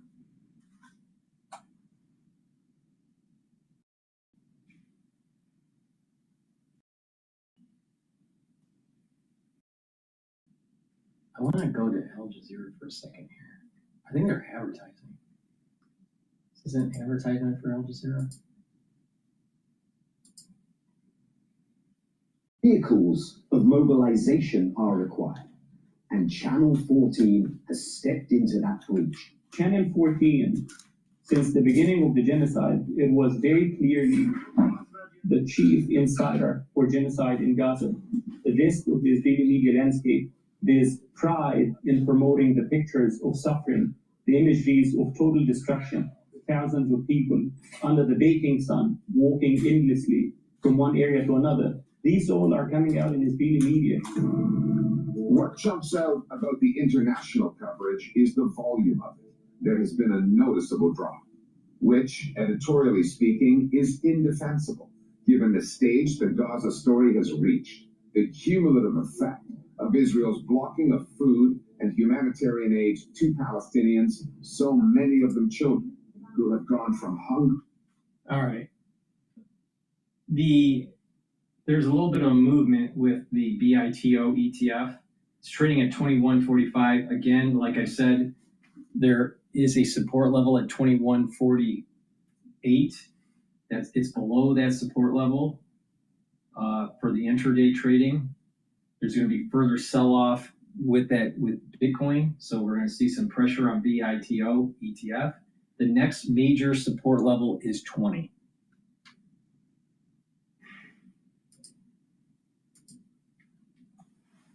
Bloomberg Television and the Bloomberg Business app. This is a Bloomberg Business Flash. And I'm John Tucker, the Bloomberg Newsroom, with this Bloomberg Business Flash. Stocks right now declining, yet mixed economic data. Shares of United Health Group diving on a report it faces a criminal probe. Walmart is falling as it warned of higher prices due to the tariffs. A worst performing group in the SP 500, that's worth a look. Energy, we could actually see more supply because of the optimism of a possible deal between the U.S. and Iran. Mark Malik at Muriel Siebert and Company says also the tariff turmoil isn't over yet. Stagflation has certainly been something we've been a little bit concerned about. Obviously, we've had some recent developments in these negotiations. However, if you look at the numbers, right, it seems like the president's still settling in somewhere around the 10% level for tariffs. Right now, the S&P 500 down 17 points. The Dow down 116 points. NASDAQ 100 to 10 points lower. Most active Foot Locker those shares dropped 83%. By the way, the barista strike at Starbucks growing. Baristas at 100 unionized Starbucks locations have now walked off the job since Sunday with the company's new dress code. They have to wear tops. They have to wear black tops. Black tops. Everybody should wear a top. Haven't they always just worn black top? No, it used to be like you could wear anything. Now it has to be black. They figure you're going to pay for it. So anyway, that's the update. Anything? All right, John Tucker, thank you so much. We appreciate that. Isabel Lee sitting in for Alex Steele, who's on assignment today. I'm Paul Sweeney. We're live here in our Bloomberg Interactive Broker Studio, streaming well on YouTube. A little M&A trade here. Dick's Sporting Goods to buy Foot Locker for $2.4 billion. I guess if you're a Foot Locker shareholder, you're pretty happy. Stock's up 84% here today. Not so much on the Dick's Sporting Goods side. That stock's down 15% here. Let's break it down with Lindsay Dutch, Consumer Hardlines senior analyst for Bloomberg Intelligence, joining us from Princeton. I remember when she was an associate. Now she's a senior analyst. How cool is that? Hey, Lindsay, talk to us about this deal. Why did it take place and why now? Yeah, thanks, Paul, for having me. It is quite an interesting deal. As you mentioned, on the Foot Locker side, super positive. I mean, this company has been struggling to execute on a turnaround. Prelim same-store sales for first quarter down 2.6%, expectations for flattish. And then you have Dick's Sporting Goods, which has been outperforming the past couple of years, grabbing market share, sales better than expected in the first quarter. So from the Dick's side, there is some skepticism about, like, why are you doing this deal? And after thinking about it, I think there is a tremendous opportunity for Dick's in terms of growth prospects longer term. Their addressable market is going to more than double to $300 billion as they enter a global footprint, and they move like slightly away from sport to grab that lifestyle customer, which they weren't really targeting before. Could this deal tee up scrutiny at the FTC? I mean, they both sell sneakers, but some make the case that they're same but different because they really have different markets. Well, fortunately, I talked to our antitrust expert, Jen Rhee, a little bit earlier today, and she is not too concerned here about FTC pushing back on this deal. A couple reasons why. One, Dick's retail footprint is pretty small, 800 stores across the U.S. Foot Locker's is obviously much bigger, but the concern would come if market share in an individual market is sort of too high with a combination. Given the FTC right now, she thinks that store divestitures would easily satisfy any concern, but she thinks that concern might be minimal at this point. Dick's Sporting Goods stock down 15% here. Talk to us about valuation here. Is the market saying, hey, maybe you guys overpaid here? So I don't think it's an overpay. So they're buying Foot Locker for 0.3 times price to sales with that $2.4 billion valuation on the deal. That's quite low for the opportunity that they could get. I think the real concern is the two businesses are moving in opposite trajectories. So, Dick's, again, outperforming, grabbing that customer with their focus on sports. And this deal is contrast with that. Foot Locker is more of a lifestyle focus. They have higher exposure to a lower income consumer. That has been part of their challenges. They also, get 60% of their inventory is Nike.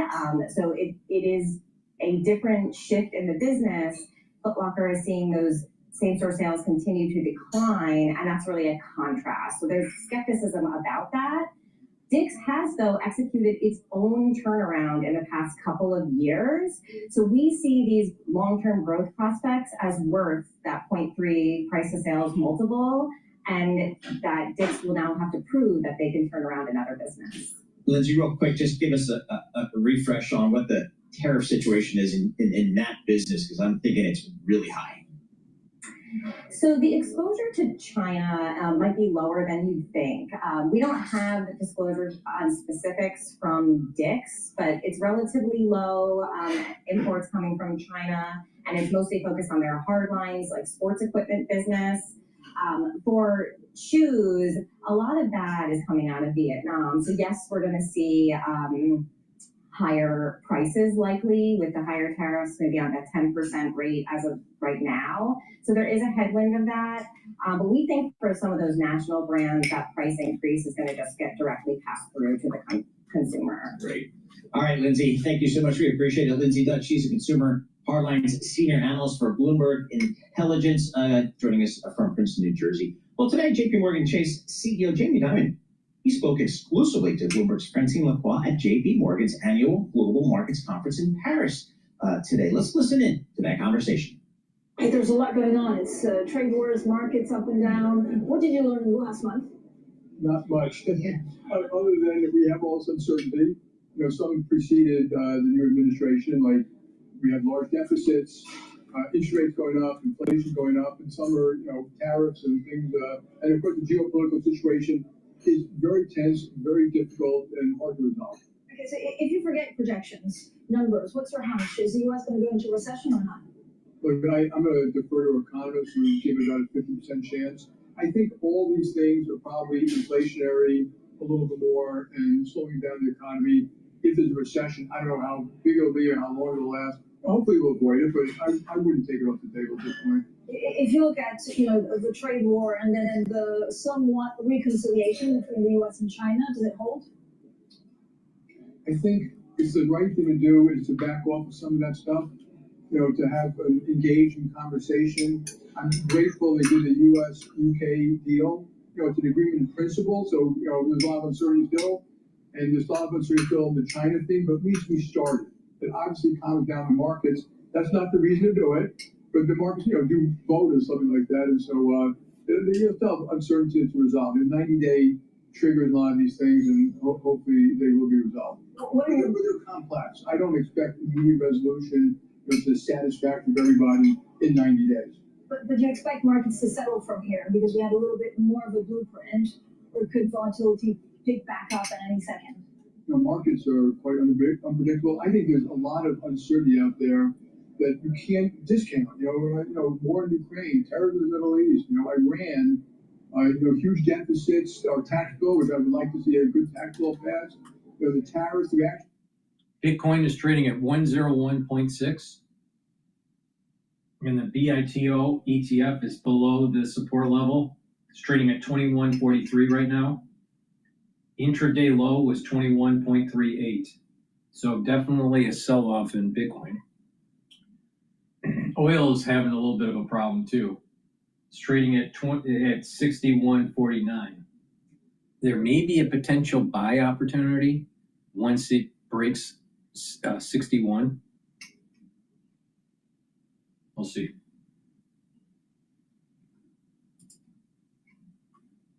Well, yes, because when the volatility is a very simplistic way to look at it.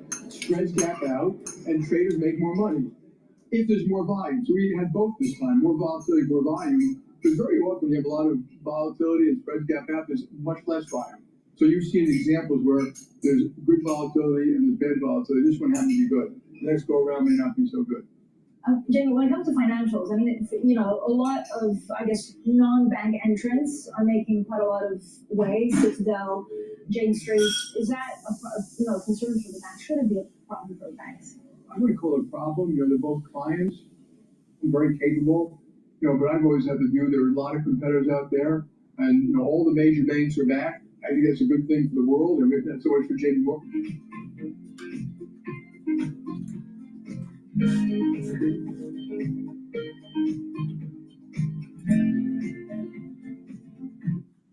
All righty. Well, let's talk about another great stack here that's going to help with your cardiovascular health and your pancreatic health. Digestive enzyme complex brings down the load on your pancreas. When you get older, once you turn about age 40, your pancreas doesn't work as well. It's not as robust, no matter how healthy you are. And I'm pretty healthy. So you should be taking digestive enzyme complex to help reduce the load on your pancreas so you can break up your proteins, your carbohydrates, and your lipids. You'll be able to digest these easier, and you'll be able to absorb your nutrients. Really important, especially if you're age 40 or older. But if you are an athlete, younger or older, you would benefit from digestive enzyme complex because it'll be able to break up your pre and your post fueling for your workout and reduce the load on your pancreas. So take digestive enzyme complex if you're age 40 or older, or if you're an athlete, younger or older. Very important. Help with the health of your pancreas. Now, in terms of your cardiovascular health,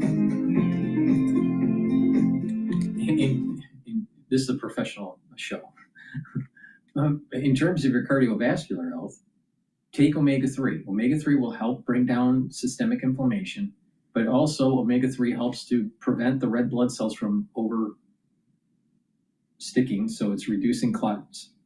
And omega-3 will help to bring down LDL levels and increase your HDL levels. And by lowering your LDL level, you're reducing the chances of plaque formation, because less LDL means less oxidized LDL, which means less plaque. So take omega-3 every day. So a great stack would be help with your pancreatic health and your cardiovascular health. So please go to my store, the-studio-reykjavik.com. Use discount 5. You get $5 off any order. Click the link that's in the description to get to the website. The website, again, is the-studio-reykjavik.com.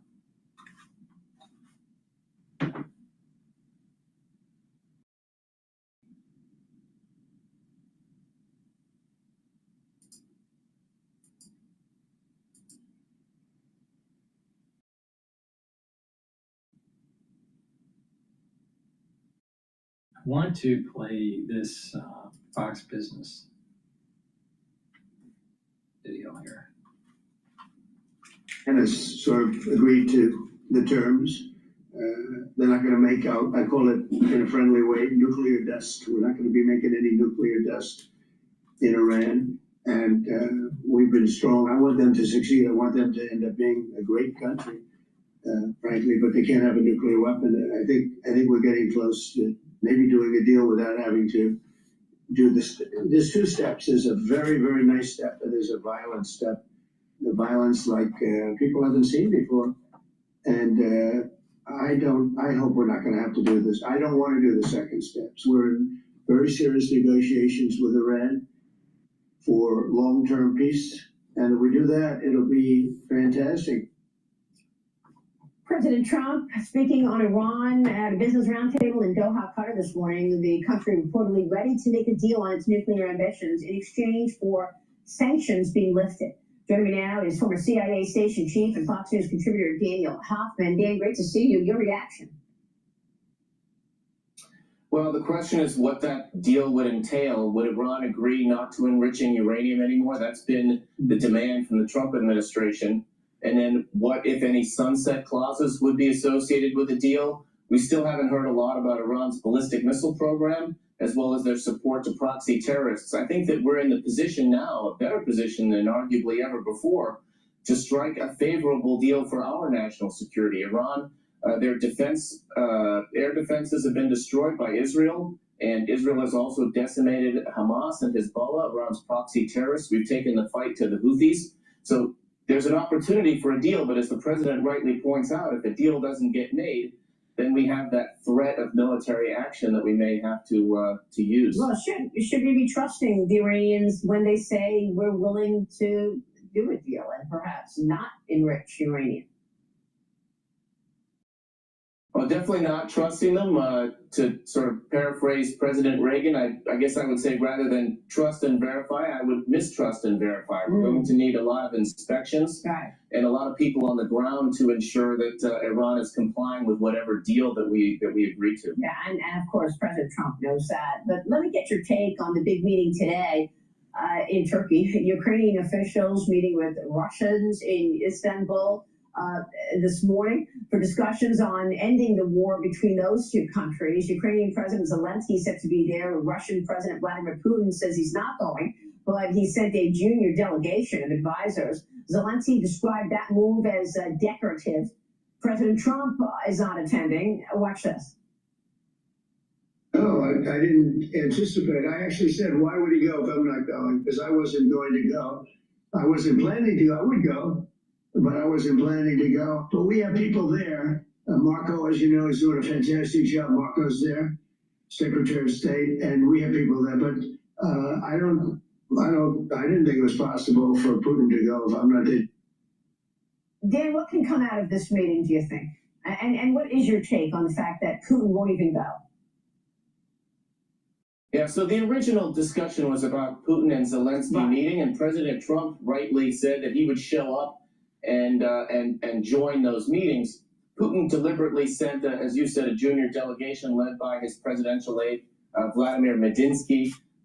Putin wants to carry on Istanbul negotiations from 2022 with unreasonable demands on Ukraine, that there would be limits on the size of Ukraine's military and no foreign military assistance for Ukraine, obviously no NATO membership, no peacekeepers in Ukraine, all things that are untenable, that don't provide Ukraine any sort of security guarantees that Russia won't launch an attack in the future. What Putin wants is to create the appearance of carrying on negotiations while simultaneously he inflicts harm on Ukraine by carrying on this barbaric war. He doesn't want the secondary sanctions that Senator Lindsey Graham is talking about delivering against Russia. And he's trying to maybe forestall any U.S. congressional action against Russia. Yeah, I mean, look, we've been watching President Trump on the world stage this week. It's been an historic trip to the Middle East. Of course, he said that he would lift the sanctions on Syria. He's asking Syria to normalize relations with Israel and join the Abraham Accords in exchange for dropping those sanctions on the country. The president discussed that earlier today as well. And here's a bit, watch. we took out the sanctions, and that's been, I didn't even realize it's been many, many years that they've had sanctions, and as you know, there was a very big change at the top. And I thought that we have to give them a chance. They really have no chance with the sanctions. They were very biting. I met the new leader of the country, and he's got a strong past. I'll be very nice. He's got a strong past, but I liked him a lot.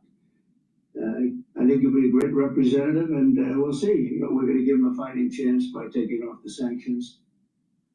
Another trust but verify situation here with Syria, Dan, right? Yeah, and the Congress will have to lift those sanctions while simultaneously we deal with a lot of very challenging issues with Syria, including any terrorists in Syria. We're looking for that new Syrian government to work with us against terrorist threats to our nation. Chemical weapons are still in Syria. We have to deal with that. Also, Iranian militias and ensuring that Syria is no longer used as a land bridge for Iran to provide material support to Hezbollah in Lebanon. So there are a lot of outstanding issues behind the scenes, Maria. I expect that John Ratcliffe's Central Intelligence Agency operatives are working closely with their Syrian counterparts in the General Intelligence Directorate on those specific issues. And that's what's likely happening so that we can determine the extent to which Syria is really serious about working with us. But the president has offered a major carrot, and I think that's potentially going to influence Syria's decision-making in a positive way. He sure has. And, you just went through a whole list of things we've got to be aware of with regards to Syria. But when you look at what this president has been able to do, even just looking at the Abraham Accords that he put in place in his first term, now asking the Saudis to join the Abraham Accords. I spoke with General Jack Keane earlier this week and posed the question to him. Watch this. The president said he was this close to getting Saudi Arabia to join the Abraham Accords. Do you think that can be achieved in this term? Yes, I think it's absolutely possible. It's certainly how the war ends in Gaza is really an issue here. The Saudis were very close to it, and it was a primary reason for, not the primary reason, but it was one of the reasons that Hamas attacked, because they saw normalization on the horizon taking place. And that was the reality of it. And that's why Iran so strongly supported what Hamas was doing. It's pretty incredible, Dan. What do you think? I agree with General Keane. Look, Mohammed bin Salman, Saudi Arabia's de facto ruler, has emphasized that there won't be further discussion about the Abraham Accords until there's a Palestinian state or movement towards a Palestinian state. And General Keene's right, that was certainly strategically the impetus behind Iran supporting Hamas's brutal terrorist attack on Israel. So that we've got to get to some sort of a solution in Gaza, I think, before we move forward. But the fact that we're discussing this now is important because it's all part of this kaleidoscope of the Middle East where everything is so intricately interwoven. And that's the challenge that Secretary of State Marco Rubio has to deal with, along with the rest of the folks in the administration implementing the president's strategy. All right, we'll be getting updates from the Secretary of State over the coming days. Dan Hoffman, always good to see you, so thank you.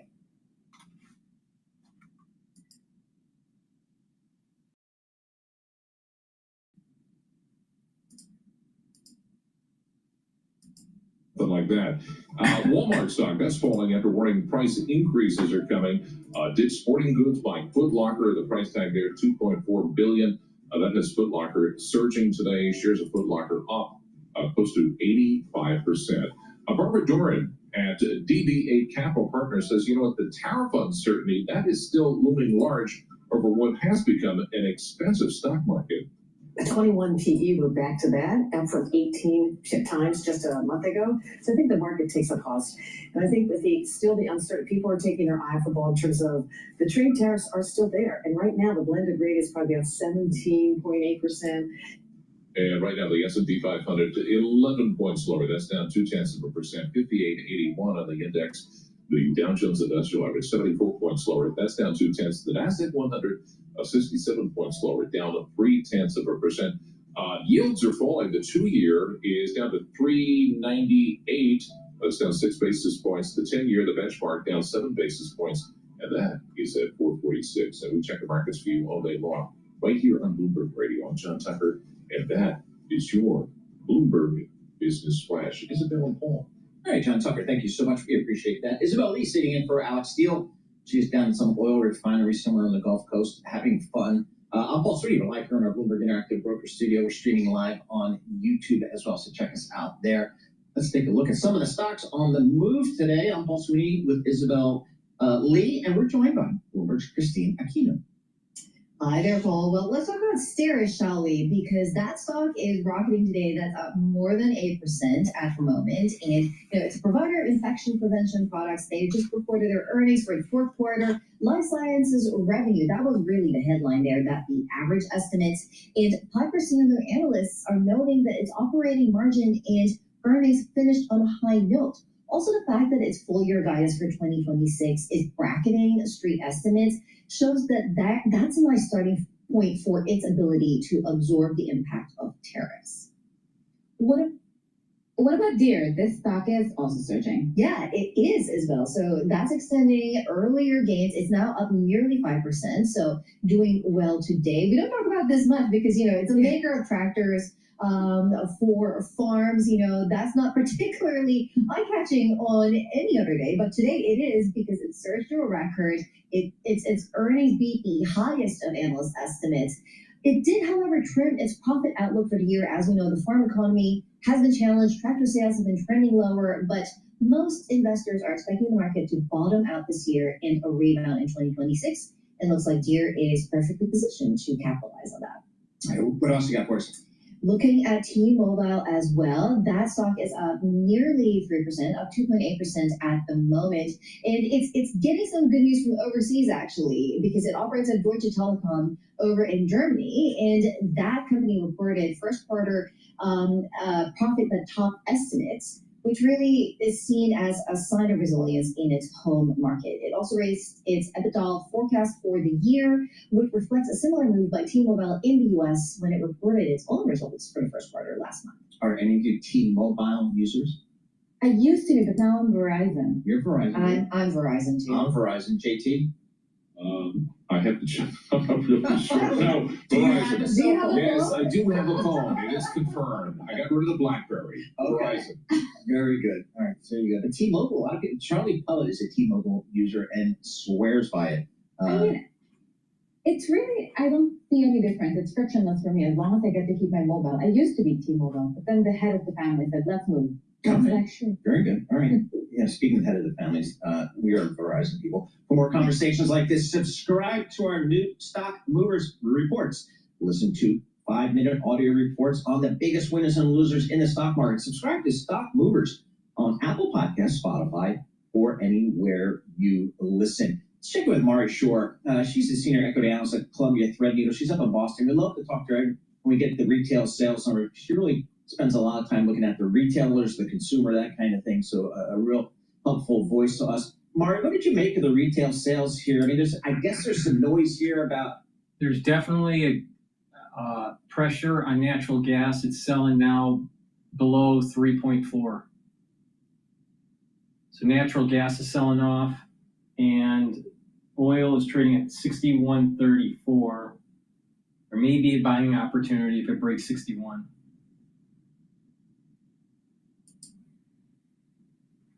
In April versus March, but on a month-over-month basis, we did see softness in April versus March, given the pull forward that we saw in March ahead of some tariff-driven price increases that the consumer anticipated in some big ticket categories like autos.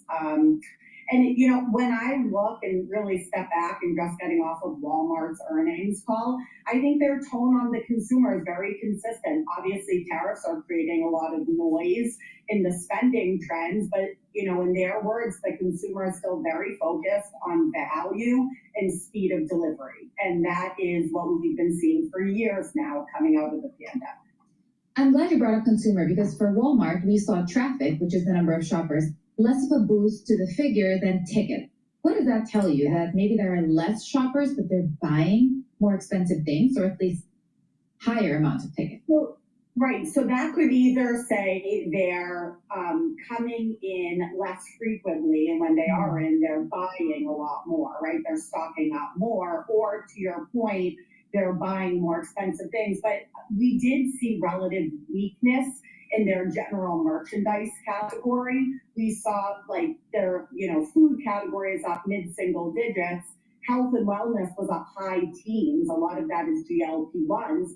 And general merchandise for them was actually down slightly, which is worse than what we saw in Q4. And so I think it suggests that the consumer is, coming to Walmart for their stock up trip, which is typically what we've seen with Walmart. But, I think a lot of that intra-week spend, those like fill-in trips that we talk about, I think that the consumer may be doing less of that just given their general caution and uncertainty over what tariffs are going to do to their spending ability in the future.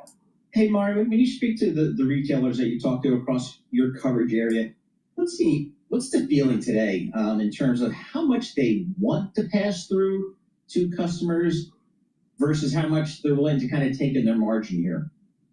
Yeah, it's a great question, and it's so interesting seeing like the commentary from the retailers versus what we see in the stock market is very different, right? I mean, the stock market is acting as if these tariffs are no big deal. We got some resolution, things are going to be fine. Then you listen to the retailers. I mean, you listen to Walmart today. They're talking about, starting now, there will be less product on shelves. They're going to do all they can to try to protect pricing and their value position in faster turn categories like food, but there's certain categories like toys, electronics, even some of the textile categories like apparel and soft home, where it's going to be really hard for them to absorb the full impact of tariffs. So I think, the 10% rate for a lot of companies is a lot more manageable. When you talk to them about the 10% we see globally ex-China, they seem to feel a little bit better about that. I think, the 30% in China is still too high. And the margin levels in a lot of the categories that come out of China are very low, and they just do not have the ability to absorb that pricing themselves, share it with their vendors or their vendor partners, their manufacturing partners who are also operating on very low margin. And so it's inevitable that some of that is going to have to come through to higher prices. It's just a question of, I think what the retailers they're really struggling with now, how to think about that trade-off between price and volume. I mean, during the pandemic, as everyone took pricing, we did not see the kind of elasticity of demand that you would typically expect to see when prices move up. And I think how the retailers manage their unit inventories is going to be a huge area of focus for them and for investors during this really volatile period. One thing that also caught my eye with Walmart is it said its online business posted a quarterly profit for the first time. Are you seeing the same trend across the board, and what does that tell you? No, this is very Walmart specific. We have seen in the e-commerce space, Amazon and Walmart taking incredible share.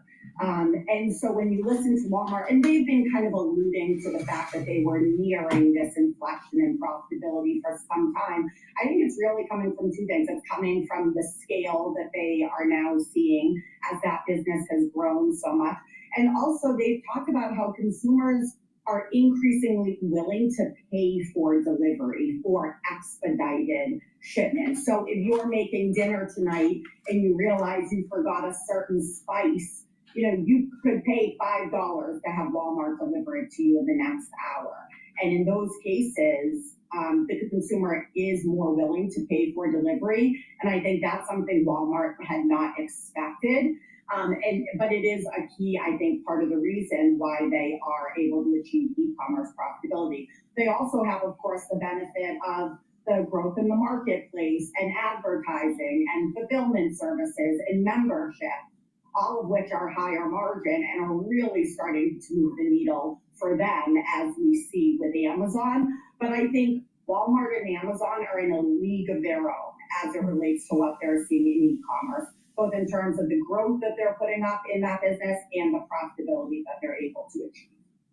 Mari, thank you so much for joining us. As always, Mari Shore, Senior Equity Analyst for Columbia Threadneedle Investments. She's up there in Boston, and she joined us via that Zoom thing. What I learned from our next guest years ago, it shocked me, and still to this day amazes me, the largest supermarket chain in the United States is Walmart. I never would have guessed that. And now that I think about it, of course it is. Jen Bartashis, she's the one that kind of enlightened me on that one. She's Bloomberg Intelligence Senior Analyst. She covers the retail staples and the packaged goods companies.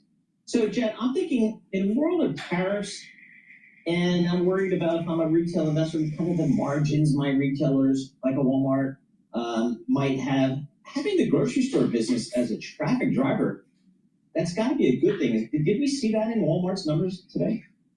Yeah, hi, Paul. We absolutely saw that in Walmart's numbers. Their growth in consumables and grocery, mid-single digit growth, that means people keep coming back to Walmart to buy their staples. And that's a foundational type of thing, because for Walmart, as they get these customers doing that regular repeat shopping and coming in consistently, it really bodes well for how well they'll be able to retain those customers once all of this market volatility fades, and people become a little less price sensitive. How does Walmart just really in general raise the pressure for competitors? We have Home Depot and Target reporting out soon. How do you think they will fare? Well, I think that Walmart is really uniquely positioned because it arguably has the best view into mainstream America consumer of any retailer out there, because they touch such a huge number of households. And so when somebody the size of Walmart says that even their scale isn't big enough to fully offset tariffs, the read-through on that is for other retailers who are smaller and who have bigger exposure to imported goods is rather dire, because Walmart is the one that is probably best positioned to weather it because of its scale. But that just means for the smaller guys, it's going to be a really difficult battle, and that there's going to be a lot more price that has to be taken and a lot more operational maneuvering to try to stay competitive in that particular set. So Target has a lot of discretionary exposure. Home Depot, Lowe's, they both do as well. So it could be a difficult season for those retailers. All right, full disclosure, and John Tucker knows this. My last job in this illustrious career of mine will be as a greeter at Walmart. We hope to see you That there. would be fun. I'll visit Walmart. I've never been in one because they don't have an airbase. It's The weird. Walmart, Route 70 in Brick, that's going to be That's too far. The next stop here on this one. Hey, Jen, you mentioned it, and that's kind of where I wanted to go. I can see Walmart dealing with higher tariffs and pricing because they're Walmart. But how about the mom and pop retailers out there on Main Street USA? How tough is it going to be for them, do you think? It's incredibly tough, Paul, because the mom and pop retailers, it's usually only a handful of employees. It's a very set type of inventory that they carry. They don't necessarily have the ability to flex in and out of different product categories to lessen the impact of tariffs, because they're usually known for a particular type of product, which is why their customers come to them.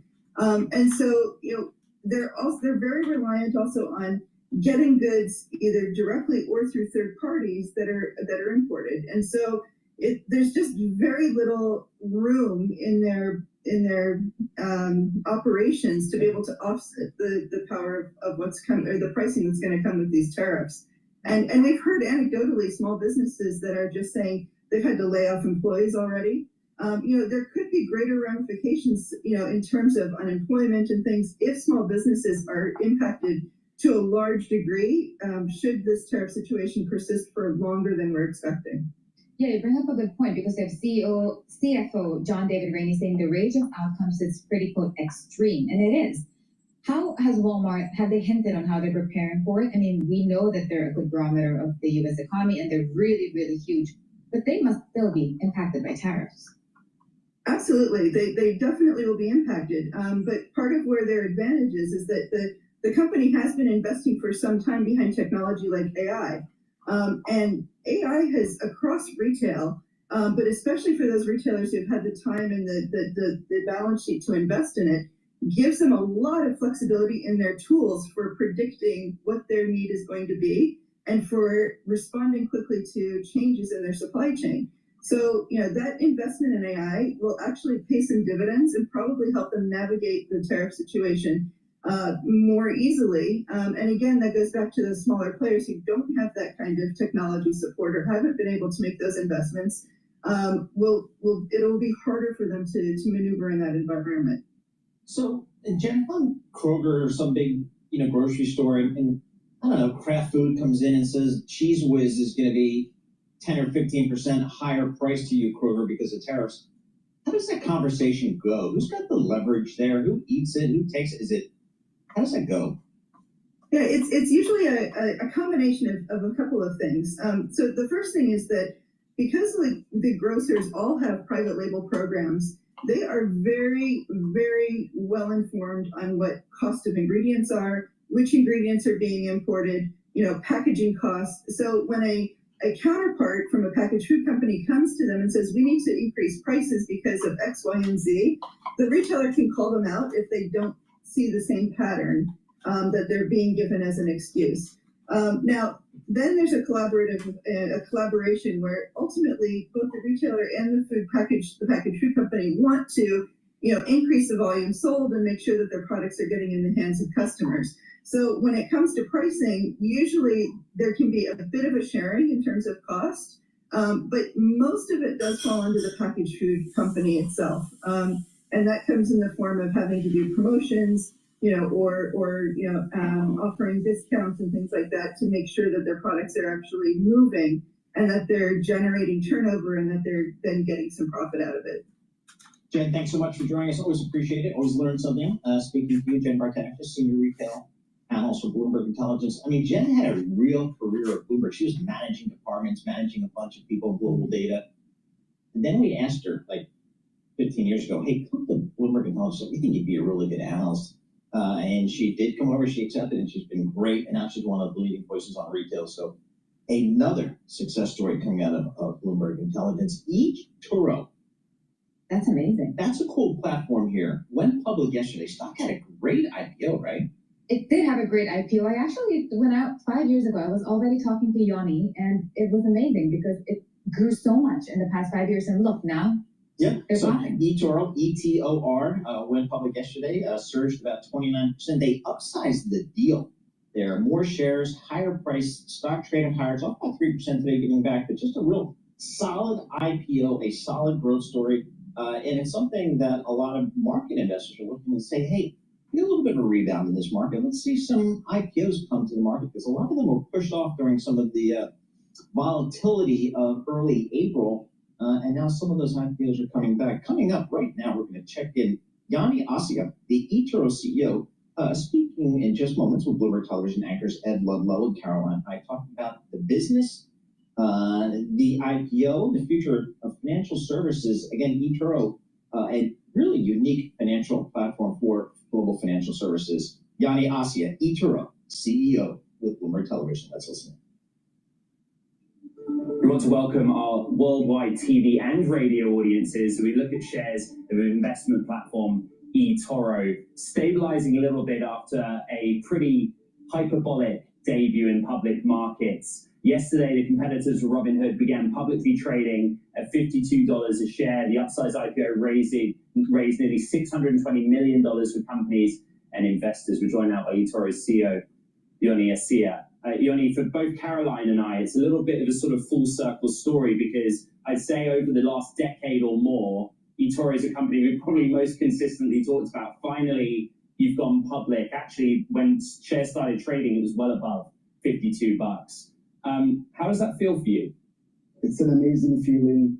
The last 2 weeks on the roadshow, being inside capital markets here in the U.S., now listing on NASDAQ, a super exciting journey, 18 years in the making of building eToro, the world's largest social investment network, and now our customers can trade eToro on eToro. Educate the audience that doesn't necessarily know about eToro. What is the proportion of stock activity on the platform versus, say... We're going to go to the Federal Reserve Chairman, talking here. Expansions on record, anchored expectations played a key role in facilitating these expansions. More recently, without that anchor, it would not have been possible to achieve a roughly 5 percentage point disinflation without a spike in unemployment. Keeping longer-run inflation expectations anchored was a driving force behind establishing the 2% target in the 2012 framework. Maintaining that anchor was a major consideration behind the changes in 2020, and anchored expectations are critical to everything we do, and we remain fully committed to the 2% target today.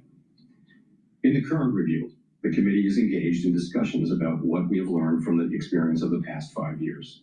We plan to complete consideration of specific changes to the consensus statement in coming months. We're paying particular attention to the 2020 changes as we consider discrete but important updates, reflecting what we have learned about the economy and the way those changes were interpreted by the public. In our discussions so far, participants have indicated that they thought it would be appropriate to reconsider the language around shortfalls. And at our meeting last week, we had a similar take on average inflation target. We will ensure that our new consensus statement is robust to a wide range of economic environments and developments. In addition to revising the consensus statement, we will also consider potential enhancements to our formal policy communications, particularly regarding the role of forecasts and uncertainty. As we have been reviewing assessments of the 2020 framework and of policy decisions in recent years, a common observation is the need for clear communications as complex events unfold. While academics and market participants generally have viewed the FOMC communications as effective, there is always room for improvement. Indeed, clear communication is an issue even in relatively placid times. It's not the clear communication that's the issue with Powell. The thing is that his team read the data wrong during the Biden administration and thought that inflation was transitory and didn't do shock therapy when they realized that they screwed up. And that's the reason why we have inflation today. Not because of the tariffs. The inflation that you had for the last 3 years is because this motherfucker read the data wrong. Deepen our thinking about these issues, and they're critical to the success of these reviews. Thank you very much.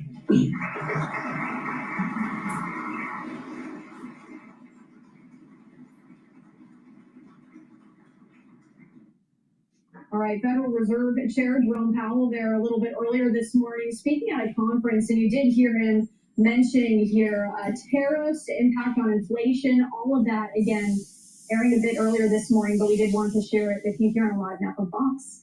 And as we go away for another break, I did just want to give you this live look at the stock market. It's going up now, different than when we showed you just about 30 or so minutes ago. We'll be right back.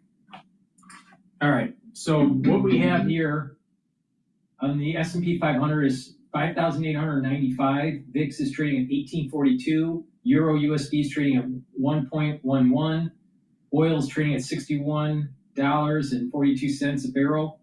BITO is trading at 21.58. It's above that support level of 21.48. USD Japanese yen is trading at 145.8. I'd like to see it trading in the 146, 147 range. That would be nice. We have natural gas trading at 3.4, so it's off of its session low of 3.38. And Gush is trading at 22.34, and DRIP is trading at 10.25.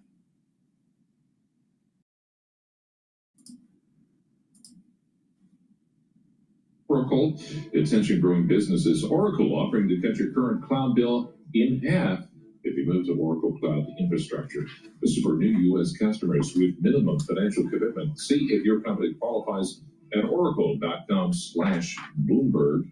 And the major stock averages that you mentioned turning mixed right now. The Dow pushing higher, up 70 points. That's about 0.2%. Leading the way, their shares of Cisco, Verizon, and Amgen. Cisco Systems benefiting from demand for systems that use AI technology.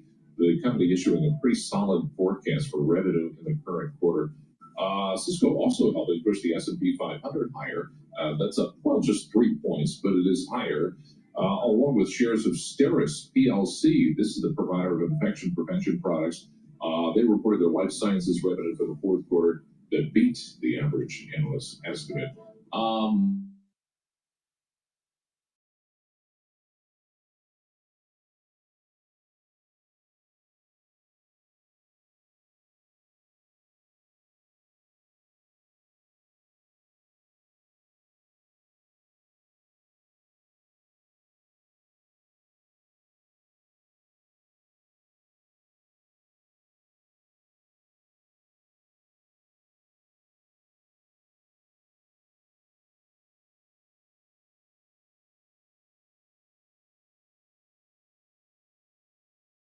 And we check the markets for you all day long right here on Bloomberg Radio. I'm John Tucker, and that's your Bloomberg Business Flash. Isabel and Paul. All right, John Tucker, thank you so much. We appreciate that. Isabel Lee sitting in for Alex Steele. I'm Paul Sweeney. We're live here in our Bloomberg Interactive Broker Studio in New York City. And it's bringing good news. We're also streaming live on YouTube as well. Please go to my store, the-studio-reykjavik.com. Help support my work by getting the great products that I offer. This is a dual-purpose product for males and females. It's a deodorant that will detoxify your body, and you use it as a deodorant every day. You can get it in peppermint, lavender, and tea tree, or in citrus. Get a couple bars for your household. Very high quality, made from essential oils from the Himalayas. Has no aluminum, no baking soda, all natural, and it's a dual-purpose product. You use it as a deodorant, and it will help to detoxify your body. So please go to my store, get the deodorants. It's for males and females, helps to detoxify your body. It's all natural. Use discount 5 and you get $5 off. Now let me talk about a stack before we go back to Bloomberg here. This is going to help with your immune system and help with your cardiovascular system. Turmeric will neutralize free radicals. It also brings down inflammation. Very important for your immune system. And when you bring down inflammation at the vascular level, you're reducing plaque formation. Also, if you have arthritis, take turmeric. It's going to help reduce that inflammatory response.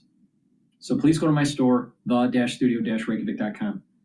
Ashwagandha root brings down cortisol levels and helps you to control your blood glucose levels. That's really important for your vascular system. By bringing down inflammation, you're reducing the chances of plaque, and by controlling inflammation and bringing down your cortisol levels, you're boosting up your immune system. Stack these together, it's very powerful in terms of your vascular system and your immune system. But stack it also with olive leaf extract. It's dual purpose. It's going to bring down inflammation, so that's going to help with your vascular system and your immune system. And olive leaf extract helps to bring down LDL levels and increase your HDL levels. So you're reducing plaque formation. Extremely important for your vascular health. Stack these together to supercharge it. Please go to my store, the-studio-reykjavik.com. Get the ashwagandha root, the turmeric, and the olive leaf extract. Click the link in the description to get to my website. It's the-studio-reykjavik.com. Use discount 5 and you get $5 off any order.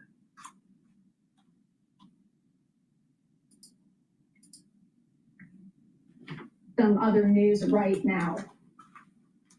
Just a little bit earlier today, this actually just wrapped up moments ago, we heard a live news conference following European Union Military Committee's meeting in Brussels as they were discussing European preparedness strategies as well as EU military support to Ukraine. Let's head over there and listen in.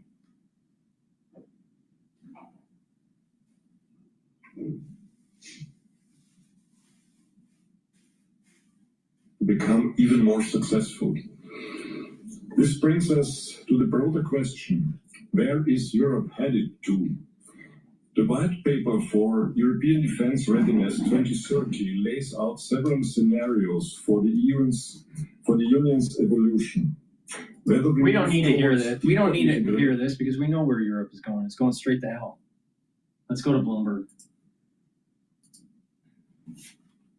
They'll be pushing a lot more on the R&D front over here, hiring more local workers to offset some of that, which means at least over the next few years, there could be some downward pressure on their gross margins, in order to, showcase that they are investing heavily in the U.S. How has it been like as an analyst covering all the tariff flip-flops and all these big tech companies that are at the mercy of some of Trump's pronouncements that are sometimes really unexpected? I mean, listen, it is very tough, and frankly, we're going to see how and if this leads to some kind of demand destruction on any of the end markets we cover. So far, it doesn't look like it's having an impact on the cell phone market. It doesn't look like it's having an impact on the cloud market. But when you look at something like consulting market, I mean, it is having a second degree impact because people or companies are not sure how they're going to be, what kind of economic environment they will see down the road, whether there'll be a recession or not. So there has been an absolute stop in a lot of the consulting work and the consulting related, bookings or contracts out there. And I think that's kind of what we are seeing, at least in the overall tech space right now. Anurag, thanks so much for joining us. Always appreciate getting a couple minutes of your time. Anurag Rana, he's a senior technology analyst for Bloomberg Intelligence. He and Mandeep Singh kind of lead our global technology research. It is a global technology research team. We've got analysts on the ground, North America, Europe, and most importantly, Asia, given where that is in the supply chain there. So Anurag and Mandeep manage that business for us. What are you looking at? I'm just really I'm surprised because imagine Apple, you're a big company, Yep. $1 trillion market cap, and the president said ship out of China. So you do that and you go to India. And now they're saying, why are you in India? Right. And I just don't want to be Tim Cook right now. Yeah, it can be a tough situation that all companies are dealing with and trying That's to fair. adapt. And one thing Tom Keene always says is companies adapt, whether it's a global pandemic or whether it's trade tensions, companies adapt, consumers adapt, and that's arguably what the tech industry and global trade will do as well. Looking at the markets here, got the S&P up 4 points, no real movement there. The Dow's up 85 points. NASDAQ is off 58 points. So at the index level, not a lot of movement here today. The VIX is quiescent, as Tom Keene would say, below 19. 10-year Treasury yields coming in noticeably, about 7-8 basis points. We're now at 4.45% on the 10-year Treasury. Bitcoin, I'll call that out for Tom on the Upper East Side. It's off almost 1%, just under 103,000 on your cryptocurrency. Gold higher, $3,200. How about that? This is good.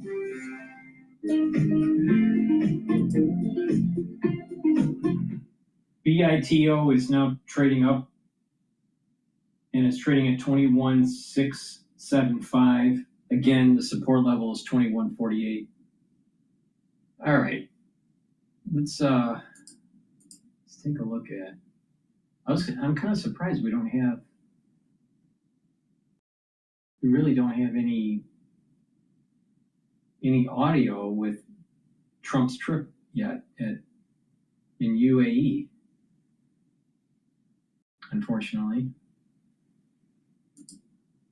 All right, let's take a look.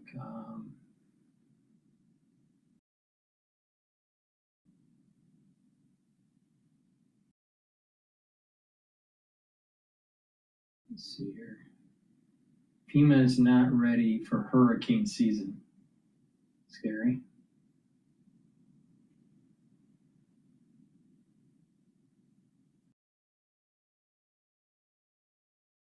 Let's go to Times Radio here. They're talking about Putin paranoid about his own safety.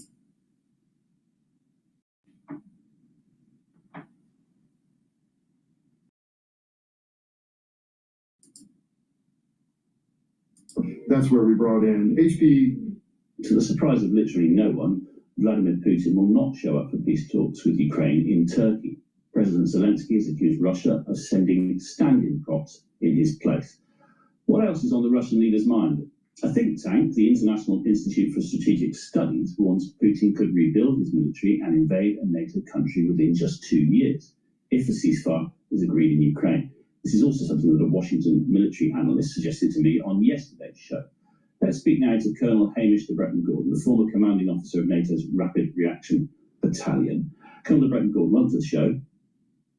Good afternoon. Thanks for having me on. Thanks, great pleasure. I'm going to hazard a guess and predict that you were unsurprised by the news that Putin hasn't turned up in Istanbul.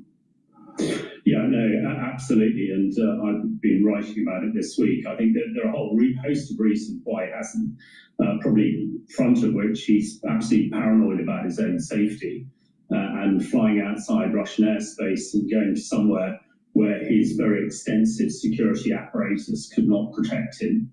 And many people in the world believe that the easiest and the most effective way to a ceasefire would be if Putin's not around. So no, not surprised at all. And the second piece to this is I don't think Putin has any interest in peace at the moment at all. He feels that he is still way short of the aims that he wanted to completely subjugate Ukraine and also to re-establish the boundaries of the old Soviet Union, which perhaps we'll come on to at the moment. And also the fact that, he's lost up to 1 million casualties. His economy is heading downwards and downwards even quicker now the oil price is falling.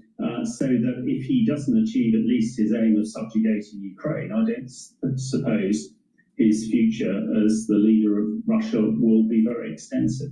That's very interesting because there is a suggestion that President Trump might finally be getting a little bit suspicious of Vladimir Putin.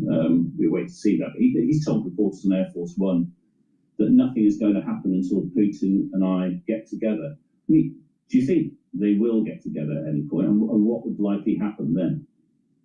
Well, unfortunately, in this case, I think President Trump is probably right.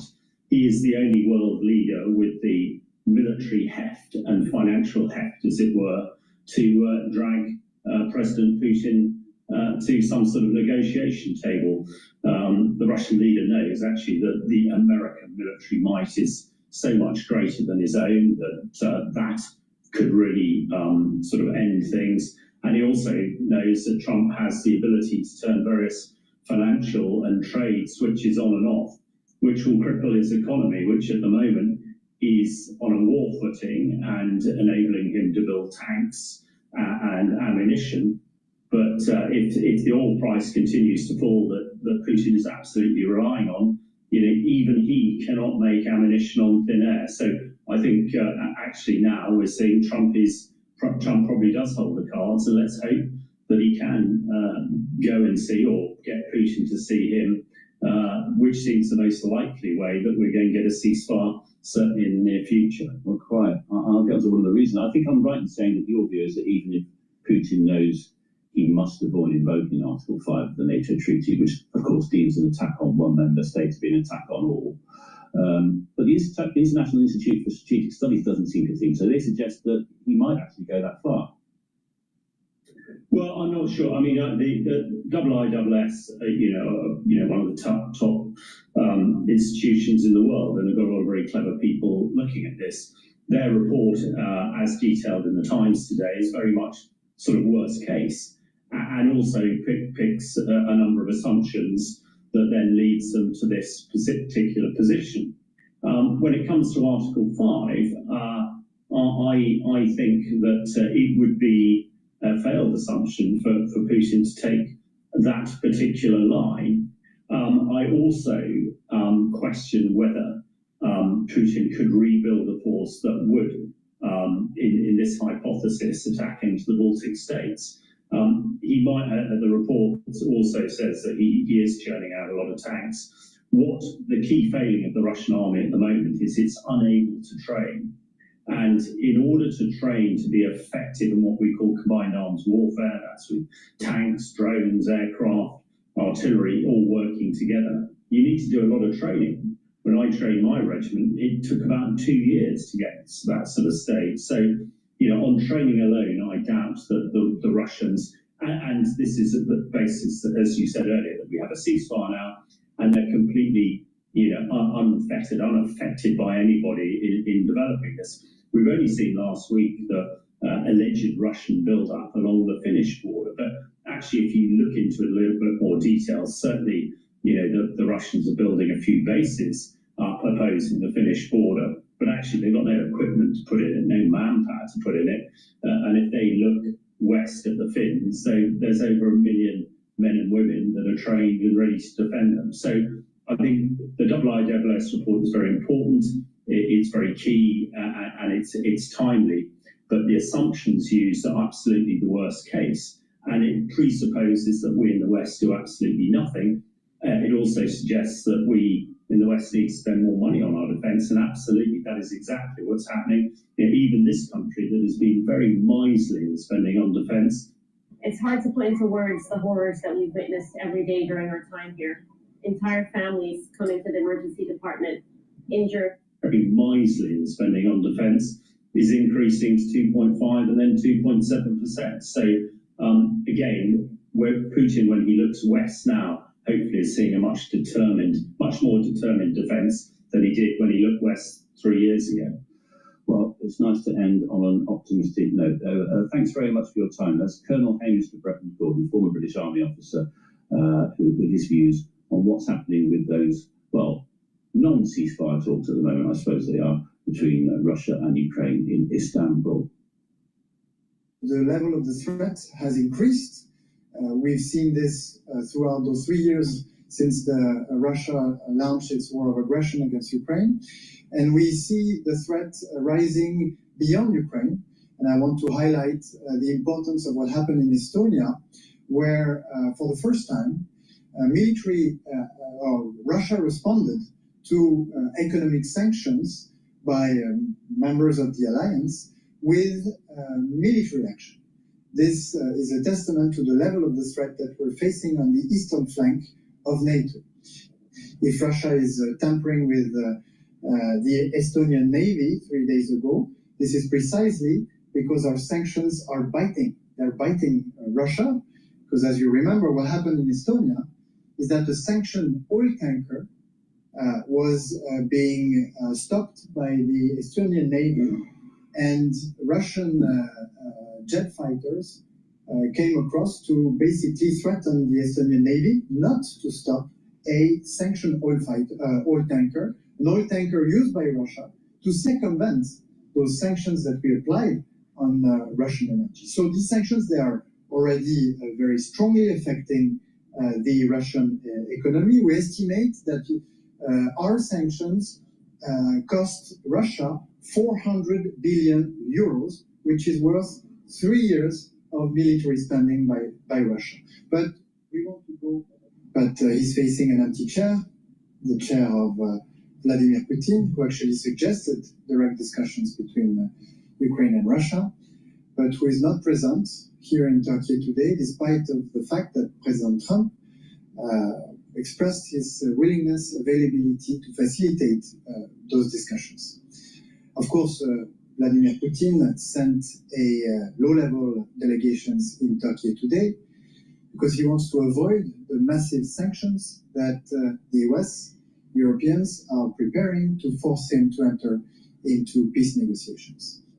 But of course, we need to go further. This is the reason why I will be meeting with Senator Lindsey Graham in a few minutes to discuss his sanction package that has been mentioned by Marco Rubio earlier, and that we want to build upon to add European deterrence sanctions to this US package with one single objective, which is to get Vladimir Putin to cease fire and to enter peace negotiations. What will these deterrence sanction package recover? Well, they will include sanctions on oil and sanctions on financial institutions, because this is what is today fueling Russian war of aggression against Ukraine. All right.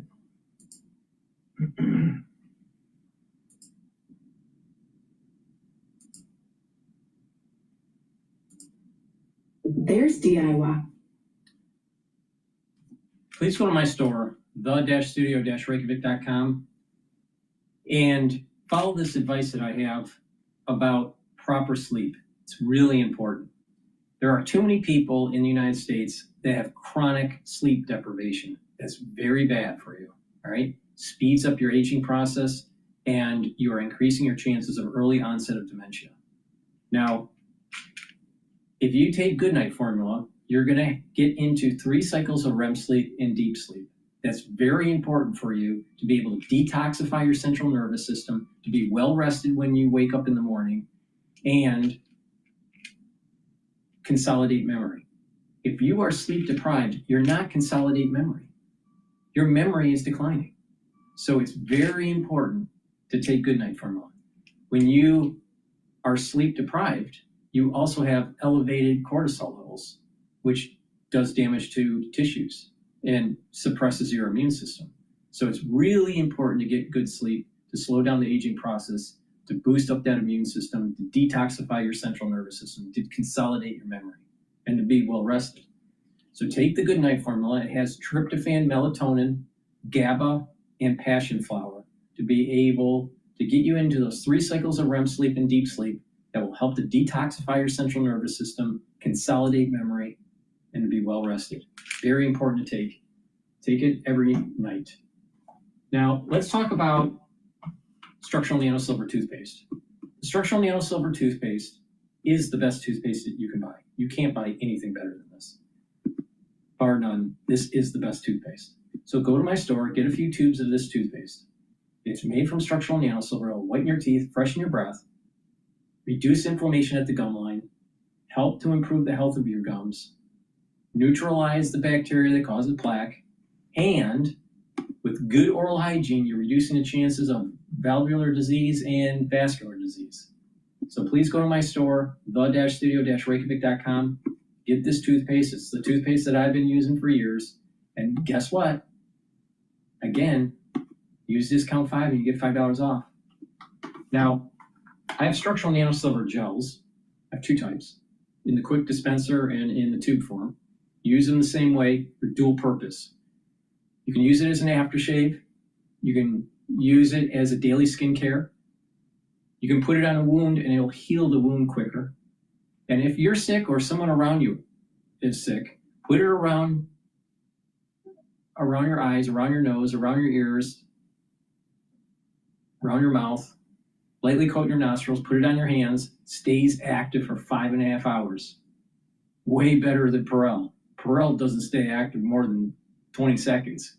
And Perel actually cracks your skin and hurts the top layer of your skin. This heals your skin. Please go to my store, the-studio-reykjavik.com. Make sure you have some structural nanosilver gel at home, at work. You never know when you need it. Go to my store, get the structural nanosilver gel, and you can use it also as an aftershave. Now, we were talking about the health of your neurons, especially to make sure that you get enough sleep. But I also have 2 supplements that if you're 40 years of age or older, you should be taking every day. And that is NAD Plus is a supplement that will boost up your energy levels, help to heal your DNA damage, because when you get older, you start to accumulate more DNA damage. So NAD Plus helps the repair mechanism to repair that DNA damage.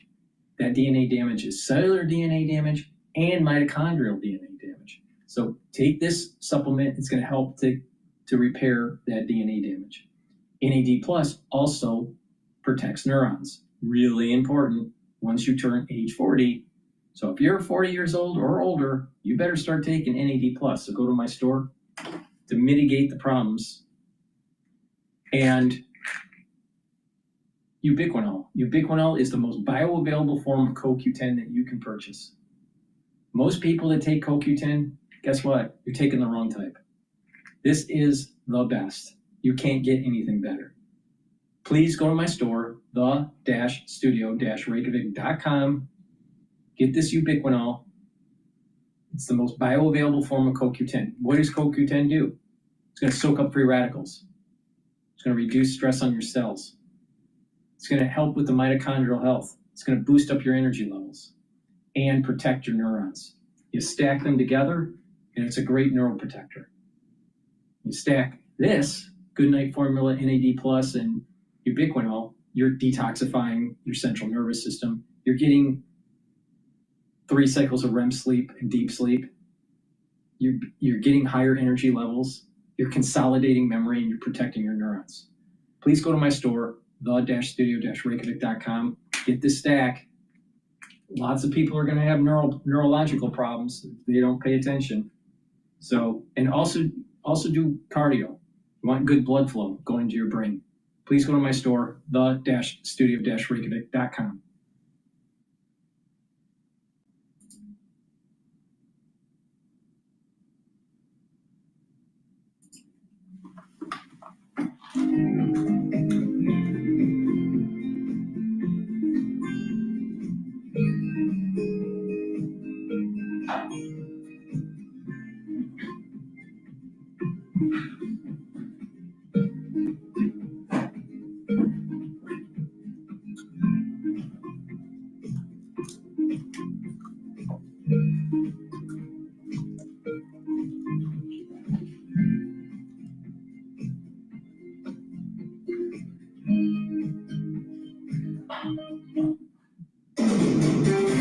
You're listening to Bloomberg Intelligence with Paul Sweeney and Alex Steele on Bloomberg Radio. All right, SLA sitting in for Alex Steele. I'm Paul Sweeney, live here on Bloomberg Interactive Broker Studio, streaming on YouTube as well. All right, you've heard me say it before. One of my favorite companies out there is Deere. DE is the ticker symbol. They're great. The green tractors. It just screams Middle America, American manufacturing. Another name is Boeing. To me, that just screams engineering excellence. If I were a portfolio manager, I'd be tempted to own these things all the time.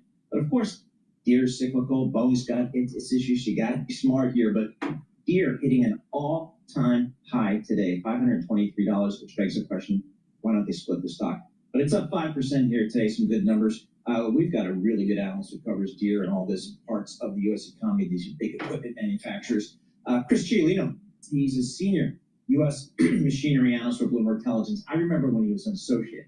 He did well there, so we promoted him to analyst.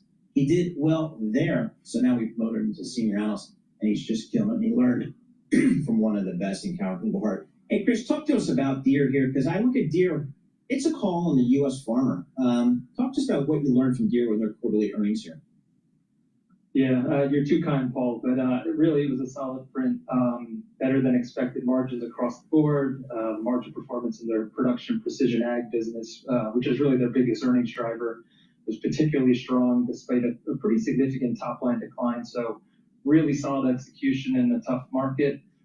Yes, they did cut the outlook, but that was expected just given the uncertainty around tariffs and trade. The new guide implies something in the neighborhood of $19 a share in 2025, which is slightly above the street.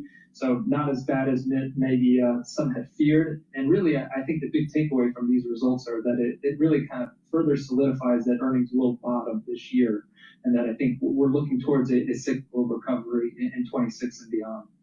What was a differentiating factor for Deere? Because we have rival tractor makers like CNH reporting lower first quarter sales. You know, I think one of the biggest takeaways from the ag equipment OEMs and really broadly within machinery this quarter was that I think the tariff situation and the impact is much more manageable than many had anticipated. The second quarter performance with CNH and with AGCO and even with Deere here was better than expected. I think we were expecting something a little more draconian. It's very manageable from a cost perspective. I think the bigger concern and where we still have some trepidation is on the demand side of the equation. If in fact, we see a potential re-escalation or a lack of a de-escalation on the tariff front, particularly around China, what that would do to U.S. crop exports and the demand impact on 26 and really beyond. So it was really a solid quarter for all OEMs, and I think we're looking towards what the trajectory of the recovery will ultimately be. Deere, located in Moline, Illinois, literally the middle of America. So that is cool as well. Chris, nobody's got a better view of the U.S. farmer than Deere. What are they saying about the U.S. farmer today? It is, again, in a world of kind of uncertain tariff environment. Yeah, we heard from Deere on the call, finally starting to allude to some sense of stabilization in terms of the farm economy. Crop prices continue to remain under pressure, but, relatively steady sequentially here. The government did issue some handouts, and they, acknowledged roughly, I think, 75% of the $10 billion have been distributed. So I think that's provided them with a little bit of liquidity. We're still, farm fundamentals are pressured and likely will be for the balance of this year. But again, I think we're probably approaching a trough, not only from a farm economy perspective, but also from an earnings perspective for Deere and the rest of the OEMs. And with tractor sales trending lower since 2023, are we expecting an uptick soon, or is this going to plateau? What are you expecting? Yeah, I mean, that's the big debate right now as to what the shape of the recovery looks like. From a volume perspective, we're going to be down roughly 30% in terms of large, high horsepower tractors this year. It'll be the second year of double-digit declines. We're probably going to be, near the lowest level in really 2 decades in terms of volume. So I think there's probably limited downside risk from that perspective as we move forward. It's just like, what does that trajectory look like in 26? Right now, our expectation is that we're going to see a much more muted recovery than what we typically see in a normal cyclical upturn. Historically, we see, anywhere in the 10 to 15% increase in volume in year one of a recovery. We're thinking it's kind of more in that low mid-single digit range until we get better visibility on the trade situation. All right, Chris, thank you so much. We appreciate it. Chris Ciolino, Senior U.S. Machinery Analyst of Bloomberg Intelligence, along with Lindsay Dutch. Another one of the folks that Bloomberg Intelligence developed, took them right in, trained them up, gave them the resources to succeed, and there they go. So we got some great senior research talent, homegrown at Bloomberg Intelligence. Chris is one of those guys covering the machinery companies for us here. And God, if you're Deere, the stock's at an all-time high. And it kind of goes back, and I see a stock with a $500 handle. I'm like, split the stock price. Yeah. Take a 10-for-1 split. I mean, psychologically. But it's less relevant today because you can buy fractional shares. That's true. And which you couldn't do back in the day. So I mean, that kind of reduces the need for that. So, but anyway, great quarter for Deere in terms of maybe setting the bottom for that notoriously cyclical business of farm equipment. All right, folks, for our listeners in the U.S., a reminder, you can listen to us via satellite radio on Sirius XM channel 121. Access the world's only global audio business network, coast to coast, 24 hours a day. Bloomberg Radio on Sirius XM channel 121 is presented by ShipStation. Stay with us. Your top stories in global business headline. Please go to my store, the-studio-reykjavik.com. The link is in the description of this video and all my videos. Get the dual purpose collagen. This will help with your skin, your hair, your nails, your musculature, your joints, the cartilage, and your bones. Now, the amino acid profile is shown up on the screen here, the typical amino acid profile for the powder. You can also see the label on my website. Take the collagen every day. There's a big scooper that you get in this container. This is a month's supply. Mix it with soft foods, filtered water, milk, a smoothie. Some people put it in coffee. And take it every day. Do resistance training. All right, and you're going to see benefits with your skin, your nails, your hair, your joints, your musculature, your bones. Take it every day. It's really important, all right? So please go to my store, the-studio-reykjavik.com, and get this very high-quality collagen. Now, I also have a great stack here that will help with your vascular health and your bone health. And you can stack it with the collagen too. Now, let's talk about the cardiovascular health first. Vitamin K2, MK7, and D3 taken together will help with pulling out calcium around plaque. Right? You get calcium depositing around plaque formation. So this will help to pull it out and reduce further plaque buildup, all right? In addition, taking nattokinase will help to break up clots and to bring down LDL, help to bring down LDL levels and increase your HDL levels. So when you improve your lipid profile, you're reducing plaque formation. So that's really important. Plus, when you have blockage, what will happen is there's turbulent flow that takes place within the flow of blood through that blockage, and clots could form. This will help to break up those clots. So take the nattokinase, the D3, and the K2 together. It's a great stack for cardiovascular health. Now, D3 works better when you take magnesium in your diet and in your supplementation. And again, you can get magnesium from my store through the vitamin C, magnesium, magnesium and zinc, or the Boomer Boost powder. Now, D3 and K2, when you do resistance training, you're going to actually, over time, build denser bones.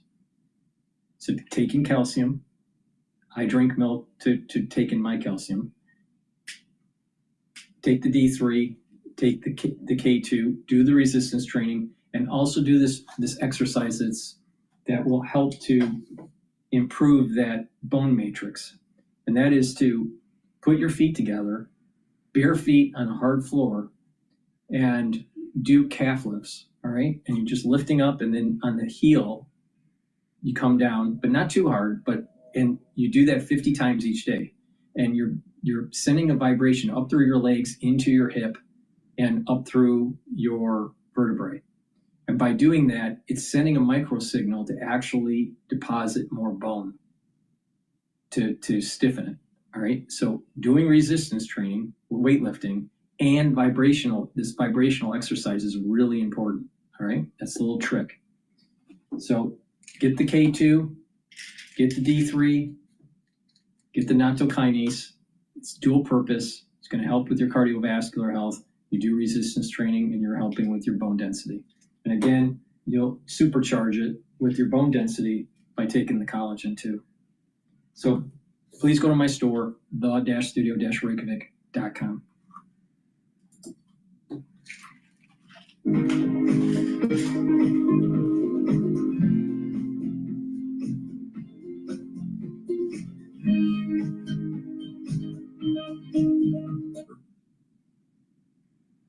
The top baby names remain the same, but some old favorites are climbing the charts. BabyNames.com says classic old-fashioned names are all the rage again. For girls, think Eleanor, Eloise, Elegy, Alma, Margaret, Nora, and Bennett. For boys, Theodore, Oliver, Owen, Silas, and Jasper. One consultant says they offer just the right mix of vintage soul and modern edge. Another suggests parents look for inspiration by visiting nursing homes and graveyards. Despite the trend, Liam and Olivia still top. I want to listen to live now. Maybe something's going on with this Trump.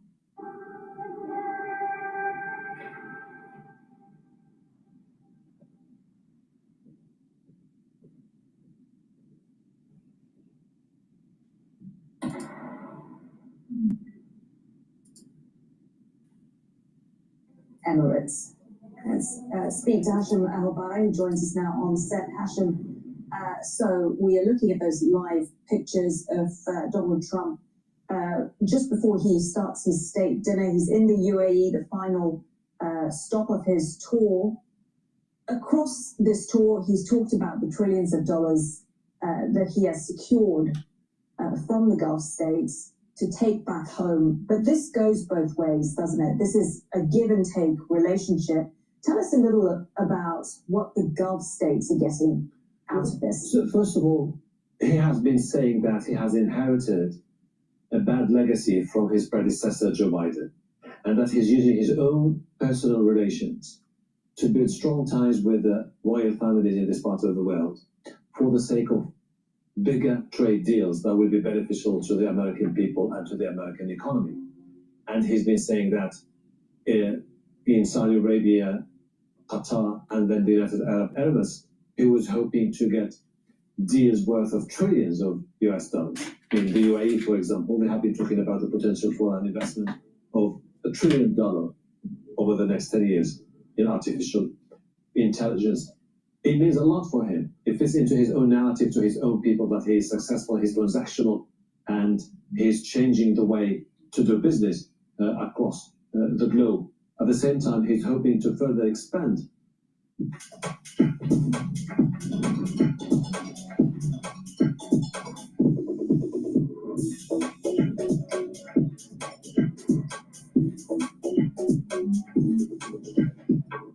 Coming years, very crucial for him. But at the same time, very crucial for the GCC leaders. This is a moment where they would like to further cement their alliance with the United States of America, hoping that this is going to transcend later into a broad security arrangement to provide them with more stability and protection for as long as it takes. Hashim, so one of the things he's hoping to get from the United Arab Emirates in particular is this focus on technology. That is what the Emirates are hoping to get from Donald Trump. Tell us a bit about that and why the AI revolution is part of the UAE's national vision going forward, and what Donald Trump can bring to them for that.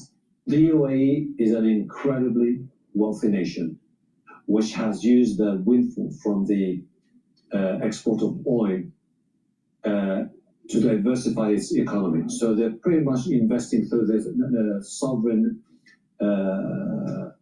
fund in different projects globally, infrastructure, tourism, and now they're moving towards artificial intelligence. And this is where they said that they are going to invest $1 trillion in artificial intelligence, and they want to become a leader. You can see him now being greeted by dignitaries and members of the royal family in the United Arab Emirates, which is going to be followed by that talk and then by the agreement. So the UAE wants, in exchange for the $1 trillion to be invested in the US in artificial intelligence, for the Americans to provide them with advanced technology, particularly when it comes to the microchips, so that by the end of the day, this is what they're hoping to do. It's actually a replay what we saw in Saudi Arabia. They want to end up having their own hubs in the United Arab Emirates and positioning the Emirates as a leader in artificial intelligence and exporting that technology later throughout the entire region. They have the money for it, but they don't have the expertise. Is that right? That's why they need the United States. But, it's so advanced technology that the Chinese have been desperate to have it. And one of the reasons why the Americans in the past were very reluctant to provide the Emirates with the microchips, the fears that they might end up in the hands of the Chinese. But against the backdrop of this massive investment, which is going to be announced by the Emirates, the Americans decided now to provide them with hundreds of thousands of microchips every year, which is going to be a crucial component for the Emirates to set up those companies at home and then move on. But it's not just about artificial intelligence. They will later have to decide. The UAE has used its leverage by building strong ties with different non-state actors in Libya, Tunisia, in Sudan, and in different parts of sub-Saharan Africa. And they will be instrumental for the Americans when they decide that it was about time to solve some of the ongoing problems. So I think it's politics and at the same time trade agreements and defense agreements. Hashim, we're just watching Donald Trump look around. I think it's worth talking about what he's looking around at. So he is in the Grand Presidential Palace, isn't he? In the Corniche, the Casa Al Watan. I may have pronounced that completely wrong. An impressive palace. Yes, that's what I've heard. I've spent 6 years. I've lived there for 6 years, and each time, by the way, during this visit to the Middle East, each time he goes into a place or a palace, first reaction, I'm impressed with the building. I'm impressed with the architecture, and this explains why he said that. He praised the leadership of Crown Prince Mohammed bin Salman, Sheikh Tamim bin Hamad Al Thani, the Emir of Qatar, and Mohammed bin Zayed Al Nahyan, the President of the UAE, for the impressive infrastructure development in these three countries. And he said that it's quite an indication that their model is a model that could be replicated, so that the Middle East ends up being a region defined by commerce, by stability and prosperity, and no longer by chaos. And I think I wouldn't be surprised in the statement that we'll hear from him later, saying praise that he has been heaping on the Saudis and on the Qataris when it comes to the developments in their own countries. And this is something we've talked about throughout the course of the last few days, that he loves the pomp and ceremony that has come with this trip. This palace, I believe, has a room, tell me if I'm wrong, Hashim, that is dedicated just for displaying presidential gifts that have been given to the UAE by countries from all across the globe. Indeed, massive palace, impressive. One of the many projects that were built over the last few years in the United Arab Emirates. And you know, Trump likes opulence, he likes everything which is in the superlative, and he's been very impressed with the projects that he saw in this part of the world. And you know, one of the reasons why he really likes to talk about it is because he wants to tell people at home, you trust me, I will do exactly like these people, and I'll change everything. My airports will look different, the infrastructure will look different. This is someone who has been complaining about everything in the United States of America, saying that the bureaucracy in the system should change, and he was impressed with what he saw in this part of the world. It's quite an interesting moment, and this last leg of his stop of his trip to the Middle East is also very important for a variety of reasons. He is definitely one of those key players regionally with huge wealth, which Trump is trying to tap into for a different set of reasons. Well, Hashim, if we could talk a bit, we started talking about artificial intelligence. We know that the UAE has dedicated, I believe, about $100 billion already, a fund specifically looking into artificial development. What is it hoping to get from the United States on that fund? So if you look at the sovereign funds in this part of the world, the Saudis, the UAE has one of the most important, which is chaired by the brother of the president, Sheikh Mohammed bin Zayed Al Nahyan, who is also the national security advisor. And they've been going to different countries and global players with that sovereign fund, saying that we would like to step in and provide help or team up with you when it comes to projects. And they have invested heavily in renewable energy, infrastructure, tourism, but now they're putting more emphasis on technology, particularly advanced technology, and recently artificial intelligence. And by the way, when you say they want to invest $1 trillion in artificial intelligence, that's really exactly what top CEOs in the United States of America were looking forward, which is if they want to further expand the infrastructure, they will need cash to be injected, and that cash will necessarily come from the United Arab Emirates and Saudi Arabia and Qatar. And this is a win-win situation for all the parties. And this explains why the Emiratis know that leverage, the state sovereign wealth fund, is going to be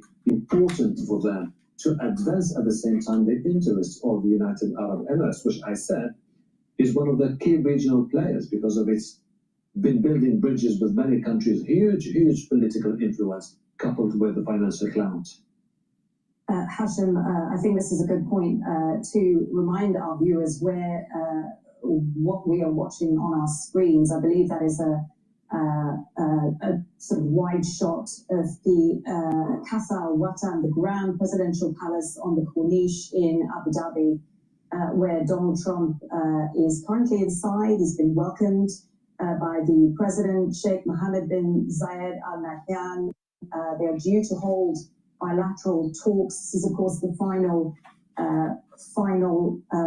port of call, if you like, for Donald Trump on his 3-day visit to Gulf states. I want to bring in Mohammed Al-Masri, Professor of Media Studies at the Doha Institute for Graduate Studies. Mohammed, so a flurry of diplomacy on this trip, not just mega deals. What sort of stood out for you on the diplomatic front? Well, certainly I thought it was really interesting to hear what President Trump had to say regarding the Iranian file. The sense is that, we may be close to some kind of a deal, some kind of an arrangement. And it's difficult to see why not at this point, given what we heard over the past couple of days. If Trump is sort of true to his word, if the only red line is a nuclear weapon, and if the Iranians are already on board with that parameter, with that condition, then there's really no reason why. All right, I'm going to shift over. I'm going to shift over to Bloomberg. It looks like Medicaid cuts advance out of committee.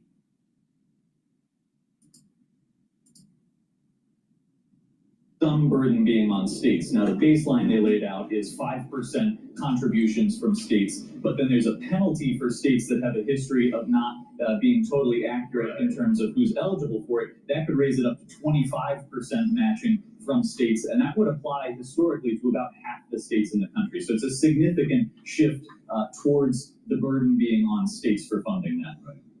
Of course, I'm now supposed to ask you if all of this is going to change when it goes to the Senate, but I'm pretty sure that a lot of it is. Jack, we'll let you get back to your coverage in the House of Representatives. Jack Fitzpatrick covering this process for us at Bloomberg Government, our Congress reporter. You can find him on the terminal, of course, and online, and as often as we can get him on this program. Jack knows what he's talking about. That is the latest that we have here. Remembering, budget tomorrow to assemble this thing before it goes, if they get it done, to a floor vote next week.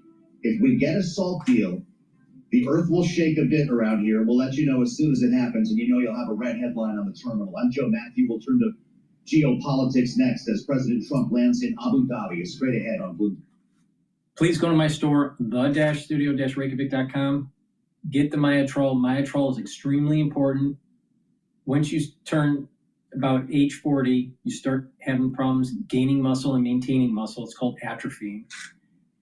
To prevent that, take Myotrol. It's going to help with the gene expression to build muscle and to maintain muscle and help with your mitochondria. Mitochondria builds up the energy levels that you need. It's called ATP to be able to maintain and build muscle. Myotrol is made with flavonoids, polyphenols, and lignans. Now, stack Myotrol with Gladiator barley, and it will help you to build muscle even quicker. It's really important to take if you're 40 years of age or older, male or female. If you're an athlete, younger or older, you'll benefit from Myotrol because it's going to help reduce inflammation. It'll allow you to recover quicker from your workout and help you to build muscle. So make sure you take Myotrol.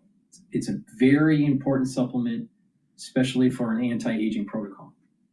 Clarity factor, really important. It gets rid of brain fog. Drink it with filtered water. What it's going to do is it's going to take away that brain fog. You're going to be able to concentrate on your tasks, either at work or in school, or even if you're retired. Now, by having better cognition and more conductivity with your neurons, you're going to improve the neuroplasticity, right? Those dendritic connections are going to improve over time, and you're going to be able to concentrate better, and you're going to support your memory, right? You're going to build more of these networks, and your memory will improve. So please go to my store, the-studio-reykjavik.com. Get the Clarity Factor. Take it every day to help with your neural health. Now, also, it's about a holistic approach to life. Proper diet. Make sure you stay away from processed foods. Stay away from high sugary foods. Drink filtered water.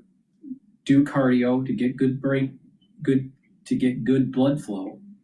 Do the other modalities of exercise, like resistance training, because resistance training is activating certain types of neurons. Balancing and stretching activates other types of neurons. So the more ways that you activate different neurons, either for coordination or even just for cognition, for thinking about certain things and performing mental tasks. When you stimulate those neural networks, you're improving those neural networks because there's a plasticity to them. So you want to improve those networks.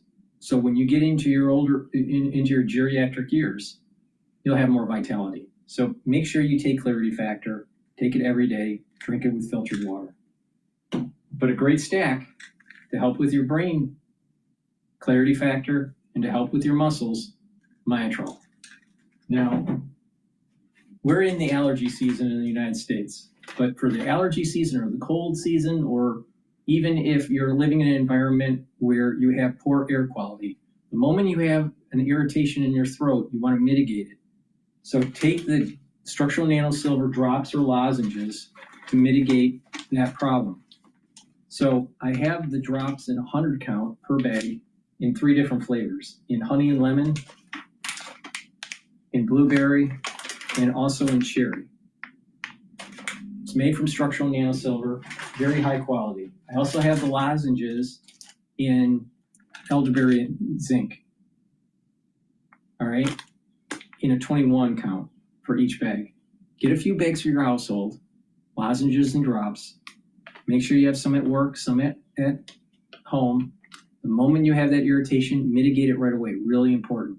Because when you mitigate it right away, you're creating these secretions and you're protecting your immune system. So please go to my store, the-studio-reykjavik.com. And when you're mitigating that irritant, all right, you're reducing the chances of further problems, because the moment that you start having additional problems like upper respiratory issues or even lower respiratory issues, it takes much longer for your body to heal. So if you mitigate it right away, you don't have to deal with that problem. So please go to my store, the-studio-reykjavik.com. When there was the fire in New Jersey, the air quality over New York City was pretty poor. So this happened a few weeks ago. I took the lozenges right away to mitigate that irritation, because the air quality was even getting into the building because of just the HVAC system. So take my advice, powerful stuff. Take it right away the moment you have an irritation during the cold season, allergy season, or even with poor air quality. You can always listen to us live on the Bloomberg Professional app, CarPlay, and all the rest on your way to work and on demand as well. So he's still holding out the possibility of maybe going to Turkey. President Trump, now day 3. This is the final stop on the Middle East tour today. He's in Abu Dhabi and just arrived a short time ago, right around noontime Eastern here at the Presidential Palace, where he's enjoying another dinner. But could he make a turn for Turkey? You've heard what's going on there, right? This is not about peace in the Middle East. This is about peace in Ukraine. Volodymyr Zelensky is in Turkey for peace talks.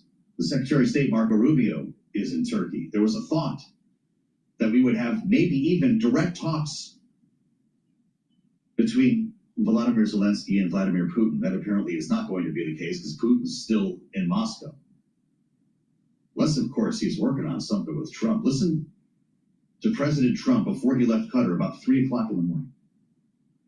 I was thinking about going, but it's very tough because of what we're doing today and tomorrow. But, if something happened, I'd go on Friday if it was appropriate. But we have people right now negotiating, and I think I just hope that Russia and Ukraine are able to do something, because it has to stop. If it was appropriate. Interesting idea. You wonder if something might happen here in the next 24 hours, and that's why we wanted to spend some time with Jenny Welch, Bloomberg Economics chief geoeconomics analyst, with her eyes on President Trump's travels through the Middle East. Jenny, it's great to have you. I have a lot of questions, but I want to just start with this matter of the meetings involving Ukraine. Will there actually be a formal negotiation? Who would be sitting on the other side of the table from Volodymyr Zelensky, or is this about lower level talks that somehow keep the ball in play? Still tremendous uncertainty at this point. We're literally watching minute by minute for updates on whether talks have started, at least at lower levels, between Ukrainian, Russian, and American officials that are currently in Turkey. I would put my odds, though, on a higher level meeting at the leader level being relatively slim at this stage. Of course, there's still the possibility, as Trump is indicating there, that he could go to Turkey. And I think if he does, that would really put a lot of pressure on President Putin to show up as well. But realistically, for these leader level meetings to take place, there's a lot of work that has to happen in advance to set up even just the security protocols for that to take place. And if at this stage they're still not sure whether something's going to happen, I think that points to a very high possibility that they're unlikely to have talks at that level, which for President Zelensky means that he's going to be leaving Turkey and allowing potentially lower level officials to continue conversations. But ultimately, a leader level conversation, I don't think it's in the books for this week. Well, as Vladimir Putin strings us along here, Jenny, you have to wonder, why would he ever give the U.S. the win of successfully mediating peace in Ukraine? I think both sides are really playing blame game shifting here. President Zelensky agreed very rapidly to President Putin's call for a leader-level conversation. He wants to make it clear that he is not the barrier to peace at this point in time. I think President Putin offered the idea of direct leader-level conversations as a way of bypassing the pressure on a ceasefire and saying, no, instead of agreeing to a ceasefire, what we really should do is have a conversation about the larger peace process here and the deeper roots of this conflict. So sort of trying to pivot or spin away as a way of avoiding the question on a ceasefire, which at this stage, Moscow isn't interested in. They have the battlefield advantage. They think that they have the ability to weather this storm, essentially, and that the U.S. will eventually sort of turn away from Ukraine and continue to reduce aid to Kyiv. And as a result, time is on their side. They just have to play a waiting game and kind of kicking the can down the road. That being said, Putin still doesn't want to look like he's the impediment, so he's trying to portray himself as being conducive and shifting the blame back to Ukraine. And I think that's essentially where we're at, is the game of blame shifting, where I think Ukraine now has the upper hand because Zelensky actually showed up in Turkey and was willing to talk and is really shifting the onus back onto Putin for not arriving.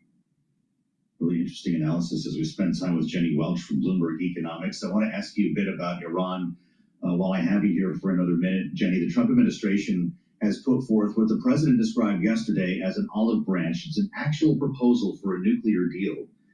This came from White House envoy Steve Witkoff, a written proposal to the Iranians, who are sending messages through some lower-level officials in an interview with NBC News to suggest that they're ready to make a deal. Is this really happening?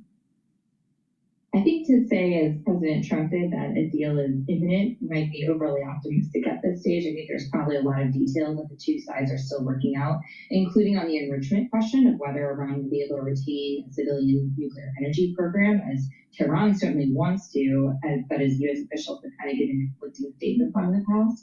Another major issue that they have to reckon with, and which was a problem in the original JCPOA nuclear deal, and a reason why President Trump essentially tore that deal up, is the question of Iran's regional activity that ties to groups like the Houthis, to Hamas, to Hezbollah, where Iran in the past has not been willing to make concessions there. President Trump has made quite clear that one reason he thought that prior deal wasn't sufficient is it didn't include terms on that front. All that being said, talks have been going more positively than I think a lot of folks expected, especially given President Trump's prior stance on JCPOA. So I don't think that's to say that a deal isn't possible at some point in the future, just that there's probably still a lot of details that are being worked out actively at the moment. Seems like the answer to almost every question I can ask you right now, Jenny Welch. It's great to see you, Jenny. Thank you. Bloomberg Economics Chief Geoeconomics Analyst and the perfect voice for today. As we return to the question surrounding the tariffs, it's interesting. We haven't been focused too heavily since this purported deal with China was floated just days ago here. But the question, of course, was, is the point to reshore industry and use as a negotiating tool, or is it to raise revenue?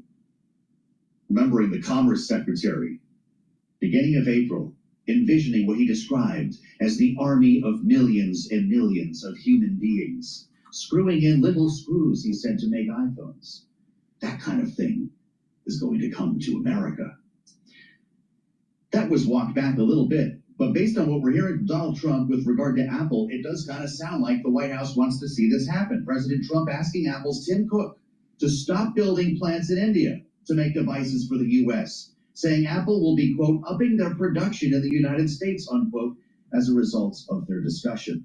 I have always wanted to get Mark Gurman on this program because he's a news machine and he knows more than anyone else when it comes to Apple. Bloomberg News managing editor for Global Consumer Tech, with us from San Francisco. Mark, it's great to see you. Welcome to the political program that you've managed to avoid for all of these years. Now our lives intersect, and I wonder what you think about that vision. I wonder what Tim Cook thinks about that vision of an army of millions turning screws in iPhones in the U.S. Is this real?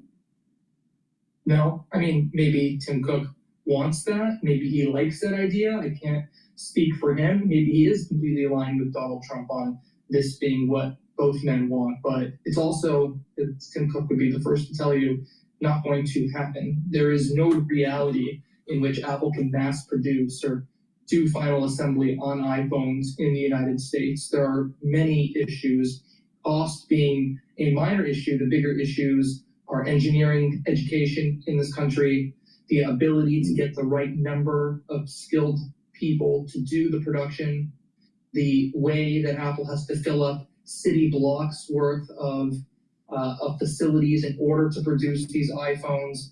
It's just too complex, and it's not going to happen. This is not something that is certainly going to happen over the next 3.5 years while Trump continues to be in office. So this is nothing more than a pipe dream. Of course, Donald Trump, he's enacting his tariffs because he wants things to be made in the U.S. Of course, there are many things that Tim Cook wants. He doesn't want Donald Trump to put new policies in place that is going to hurt Apple. He wants the DOJ lawsuit against Apple to be dropped.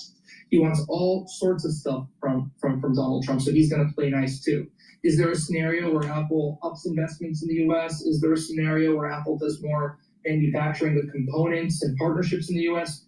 Sure. But I think what we're all talking about here is a process called FATP. That stands for Final Assembly, Testing, and Packaging. Putting the iPhones together, taking them off the assembly line, put them in the boxes, and shipping them out to customers around the world. It's not going to happen in the U.S. anytime soon. What would an iPhone cost built here in the U.S.? So I wouldn't even want to speculate because let's get this straight. Let's get this straight. You got these individuals. I don't know what their educational background is, all right, but they love to pontificate about how bad manufacturing is in the United States, or we don't have enough skilled workers, or yada yada yada. All right, but I'm willing to bet that they have never designed or worked in manufacturing or in engineering. I'm willing to bet on it. All right.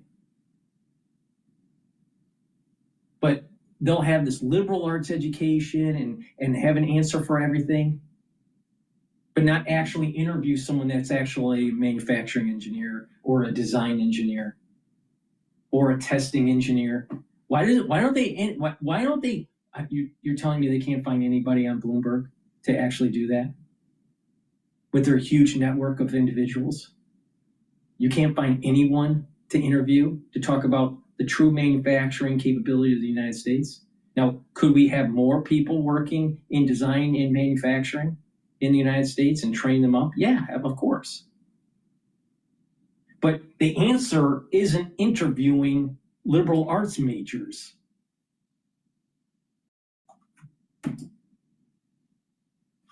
Bloomberg News managing editor, global consumer tech, watching Apple for us. See, this is the reason why I don't like Joe, because he's one of these perma-bear I hate Trumpers. Please go to my store, the-studio-reykjavik.com. Take my advice because it works. The protocol that I do slows down the aging process and improves your health and your wellness.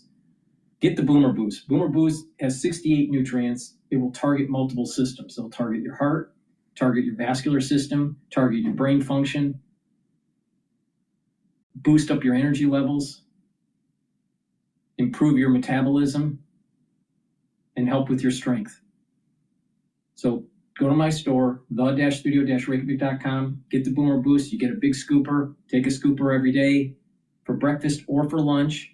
Mix it with soft foods, filtered water, milk, a smoothie.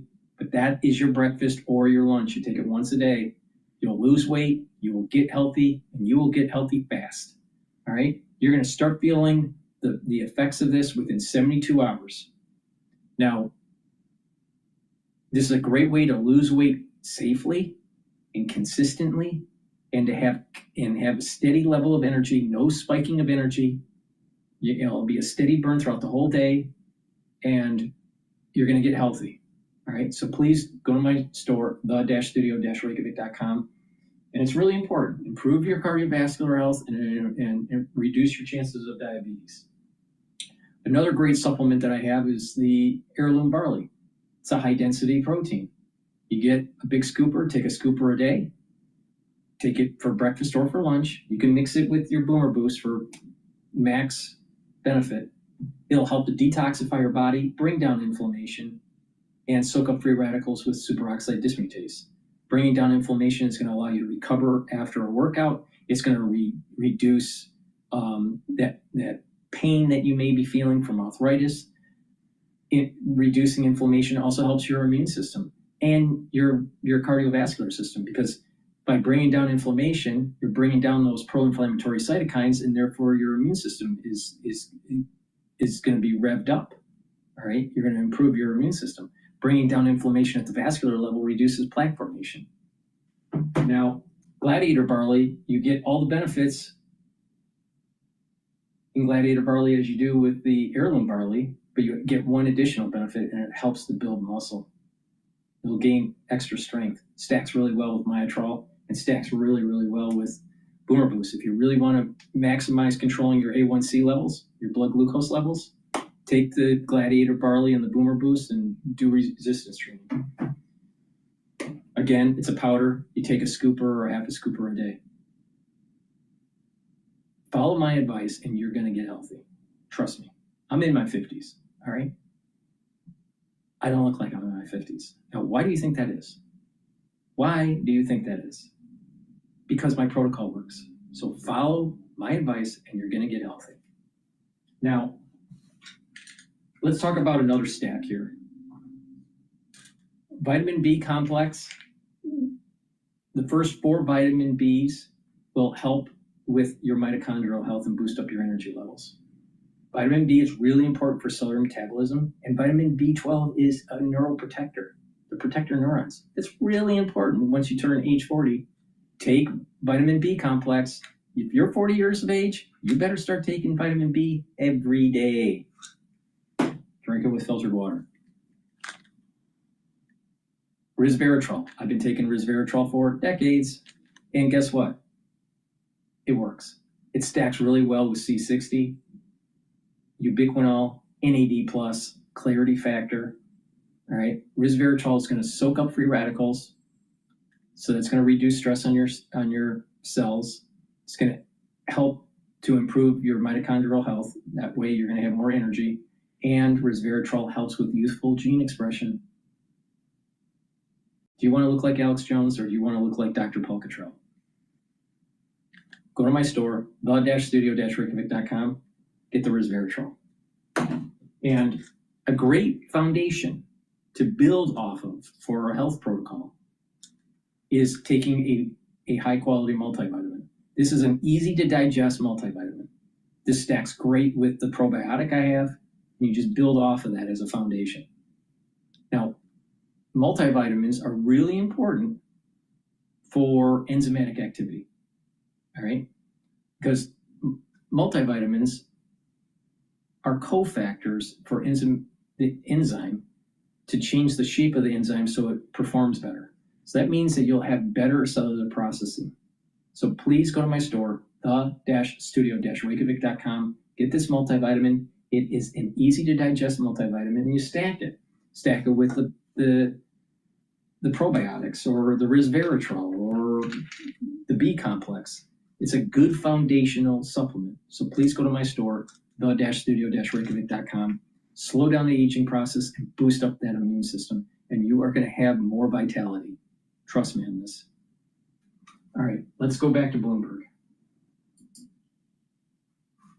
3.97%. Spot gold up $44 the ounce, up 1.4% now, while West Texas Intermediate crude is lower by 2.1%, $61.79 a barrel. The Producer Price Index, a gauge of wholesale costs, posted the largest drop in almost 5 years, a surprise 0.5% decline. And with that story, here's Bloomberg's Vinny Del Giudice. Why now? Train inflation data with the tariffs pending? Here's why. Slumping margins. Sign businesses are absorbing some of the cost of higher tariffs, not passing them along to consumers for now. Even so, consumer confidence in the U.S. economy is way down. There are also signs consumer spending is moderating. A tepid increase in April retail sales. Vinny Del Giudice, Bloomberg Radio. Vinny, guess what? If consumer confidence was so way down, why is the S&P 500 trading at 5,910? We're above the 5,900 level right now, intraday. Now, will it stay up there? Who knows? But the thing is that the all-time high was like 6,130. We're not that far away from an all-time high on the S&P 500. And if you paid attention to me, back 4 weeks ago, I said buy into the market. Don't be afraid. And if you listen to me, depending on where your entry points were, you could have earned 22%, 18%, 10% return in 4 weeks. So it behooves you to actually listen when I tell you to get in the market. Just like I told you when to get out of the market during the crash of 2020. And it behooves you to actually listen to me when I tell you what you need to do to boost up your immune system.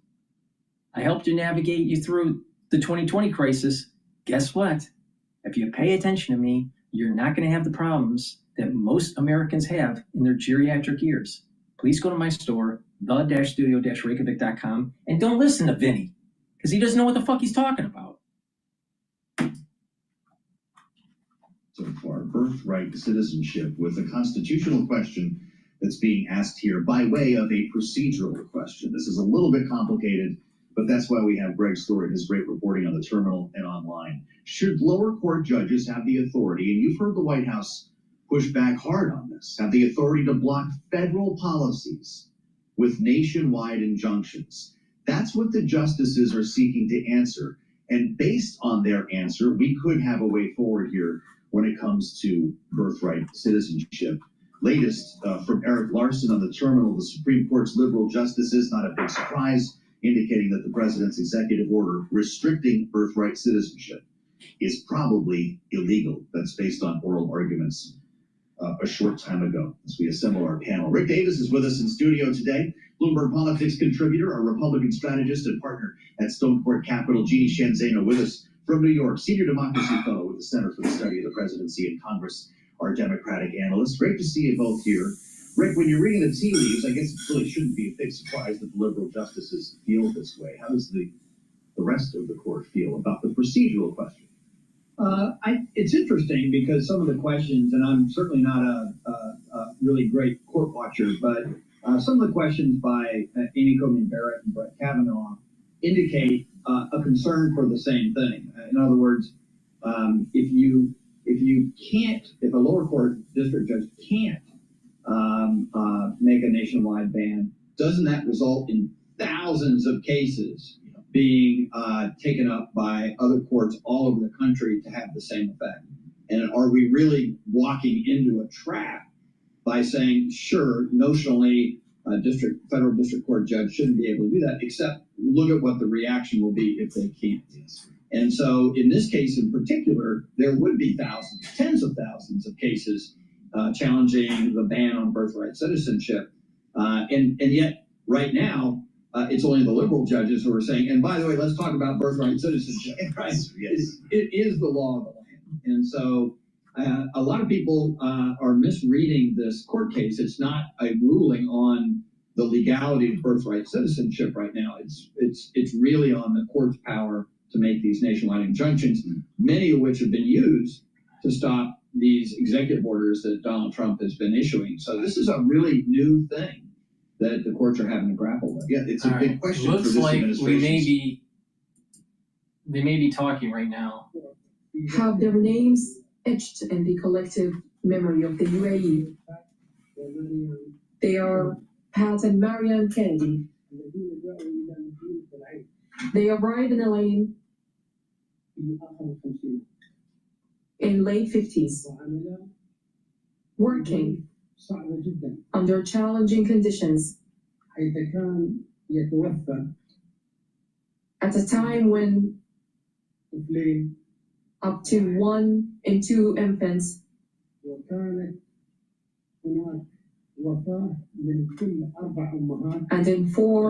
1 in 4 mothers died during childbirth.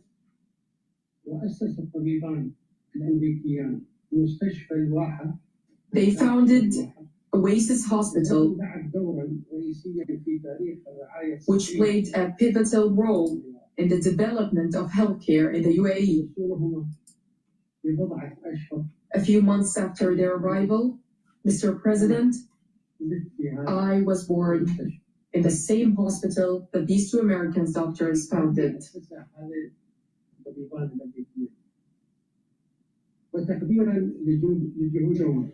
In recognition of their contributions, they were awarded the Abu Dhabi Award in its first edition in 2005. And in 2019, the hospital was renamed Kenneth Hospital in their honor.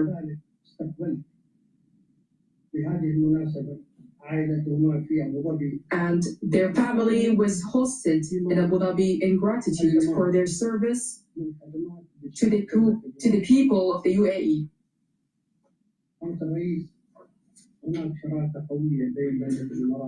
Mr. President, the UAE and the United States share a strong development-focused partnership. This partnership has taken a significant leap forward since he assumed office, particularly in the areas of the new economy, energy, advanced technology, artificial intelligence, and industry.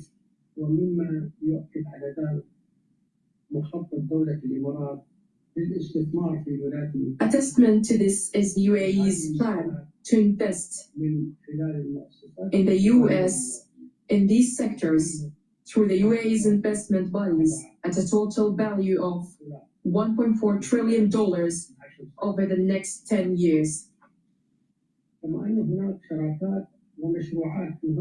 Additionally, major partnerships and projects are underway between private sector entities in both nations.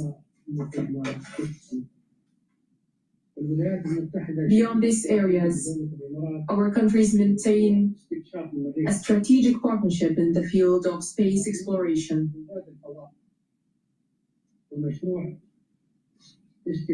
And the astronaut program and the asteroid belt mission. In this context, I would like to share something that may not be widely known. The American spacecraft Apollo 17 that flew in 1973 has carried the UAE flag on its journey to the moon. That same flag was later sent by NASA to our nation's founding father, the late Sheikh Zayed bin Sultan Al Nahyan, in 1973, along with a fragment of lunar rock. Sheikh Zayed met with Apollo astronauts on several occasions, and he had a deep and enduring mission for the UAE to reach space. Mr. President, in March of this year, you stated that the UAE and the United States have long been partners in efforts to bring peace and security to the Middle East and the world. Today, I reaffirm to you that the UAE remains committed to working with the United States to advance peace and stability in our region and globally. Once again, Mr. President, I warmly welcome you, and I'm confident that this visit will have a profound and positive impact on the future of our bilateral relations. Thank you.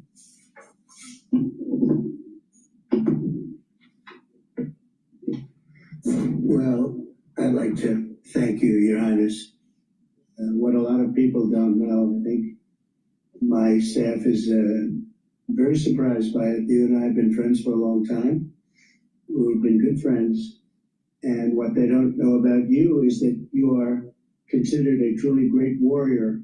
And you've been through the wars. You're a great warrior, a very strong man, a brilliant man, a man of vision like few others, and highly respected. when they know you, there's tremendous respect, and you're so respected in the Middle East that it's really amazing. You know, we've done the tour with two of your very good friends, you know that. And we were talking about you, and I won't tell you everything they said, but I can say it was all good. It was all good. Total admiration and respect for what you've done and who you are. And they said, when he gives you a handshake, when he makes a deal, that's the deal.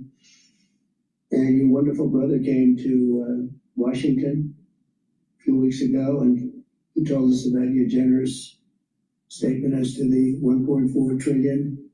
And all I can say is thank you very much. We will work very hard to deserve it. I have absolutely no doubt that the relationship will only get bigger and better. Your relationship and mine can't get better, so I can't say it's going to get better because it's at the highest level it can be. But our countries will work together.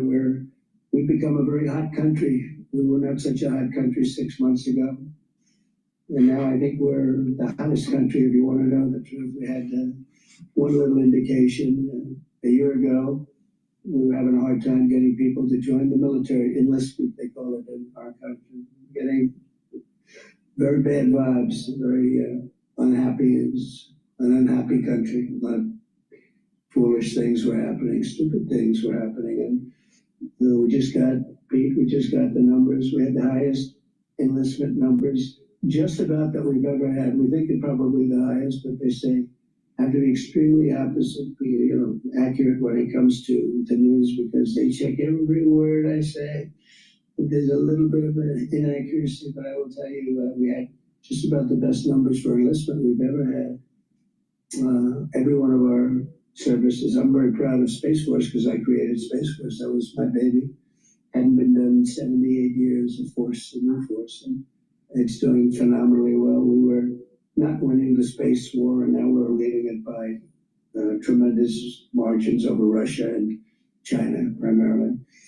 And so we're very proud of it, but I'm very proud of maybe even more so the enlistment numbers. So we went from having a hard time getting people to join our armed forces and our police, by the way, to having the best numbers that we've ever had, wanting to join. They're proud of our country again. That's a big thing, and to happen so fast, over about a 6 or 7 month period, that's a big honor. And likewise, the police, very hard to get police, and now the ranks are bursting and with pride. So that's something that we're very happy about. We've had investments in our country over the last 3 months, but really 2 months because it took me a couple of weeks to get started, and get a little acclimated again. Because we had a very successful first term, as you know. We had one of the most successful economies in the history of our country. Our first term was amazing. We did a lot of things. We rebuilt our military. We did a lot of great things. And I think this is even going to be better. But we have now, I think, substantially over $10 trillion of investment. And now when they add the 1.4 trillion, we easily break that number. So that's investment or investment that we think will soon happen. And it doesn't include people that are building because not everybody comes and tells us that they're building it. It's a big country, but we're having numbers that we've never done before. And that means AI plants. That means, as an example, a really good example is Apple. Apple's now spending much more than $500 billion on plants. They didn't do that before. As you know, they built their plants in another location. We have the biggest computer company, $500 billion. We have Mr. Wei of Taiwan is spending $200 billion. And Jensen is great. Jensen Huang is spending $500 billion. We have numbers that nobody's ever seen before. That all means jobs, because to me the most important jobs, I want jobs. And we have costs are way down. Groceries, and we have a term grocery. It's an old term, but it means basically what you're buying, food. It's a pretty accurate term, but it's an old-fashioned sound. But Groceries are down, costs are down, eggs are down. And first week they were hitting me with eggs were up 200%.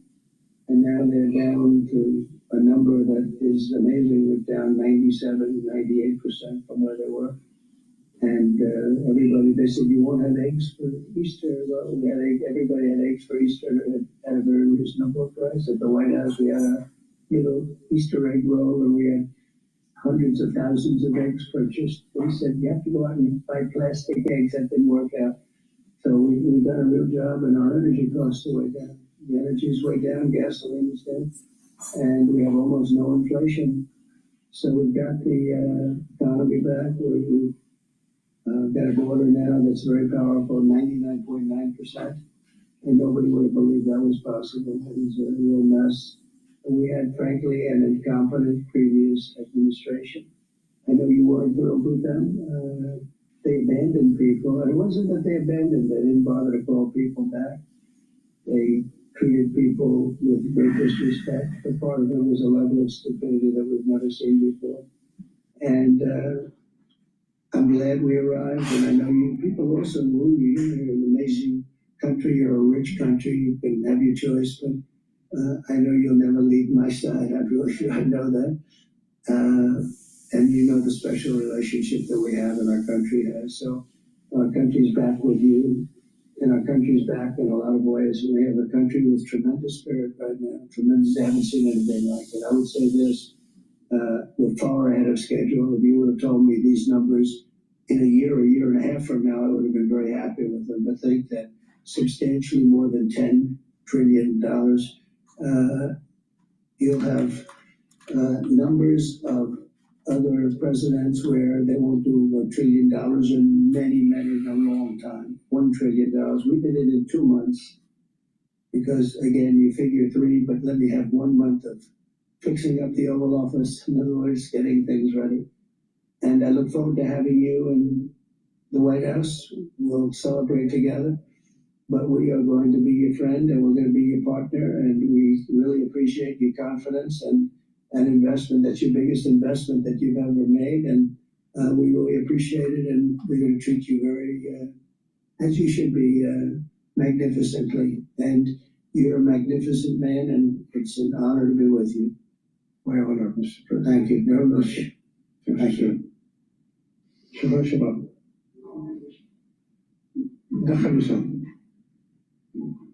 نستدعي سموكم بالبدء.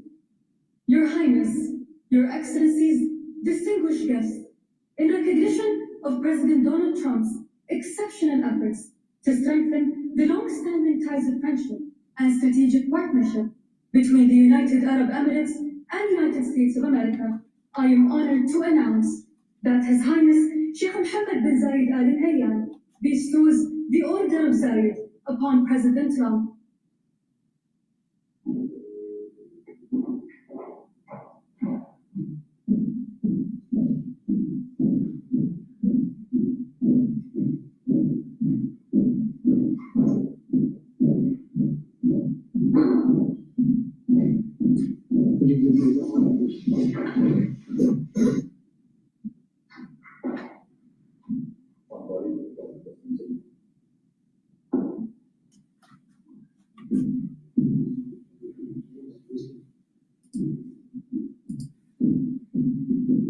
Well, that's true. And of course, the UAE, not the only Gulf state who has been wanting to have further penetration into this kind of technology as they look to diversify their economies, has asked this of the U.S., Saudi Arabia, getting some commitments in regard to chips as well. But Bloomberg is reporting today that there are some even close to President Trump within the administration who are more hawkish on national security issues, who do have concerns about access being granted to these countries. And specifically, if some of these could actually end up in China as an end market, knowing there needs to be perhaps greater guardrails on this kind of commitment to make everybody comfortable. But obviously, that is what President Trump is in the region for, is to...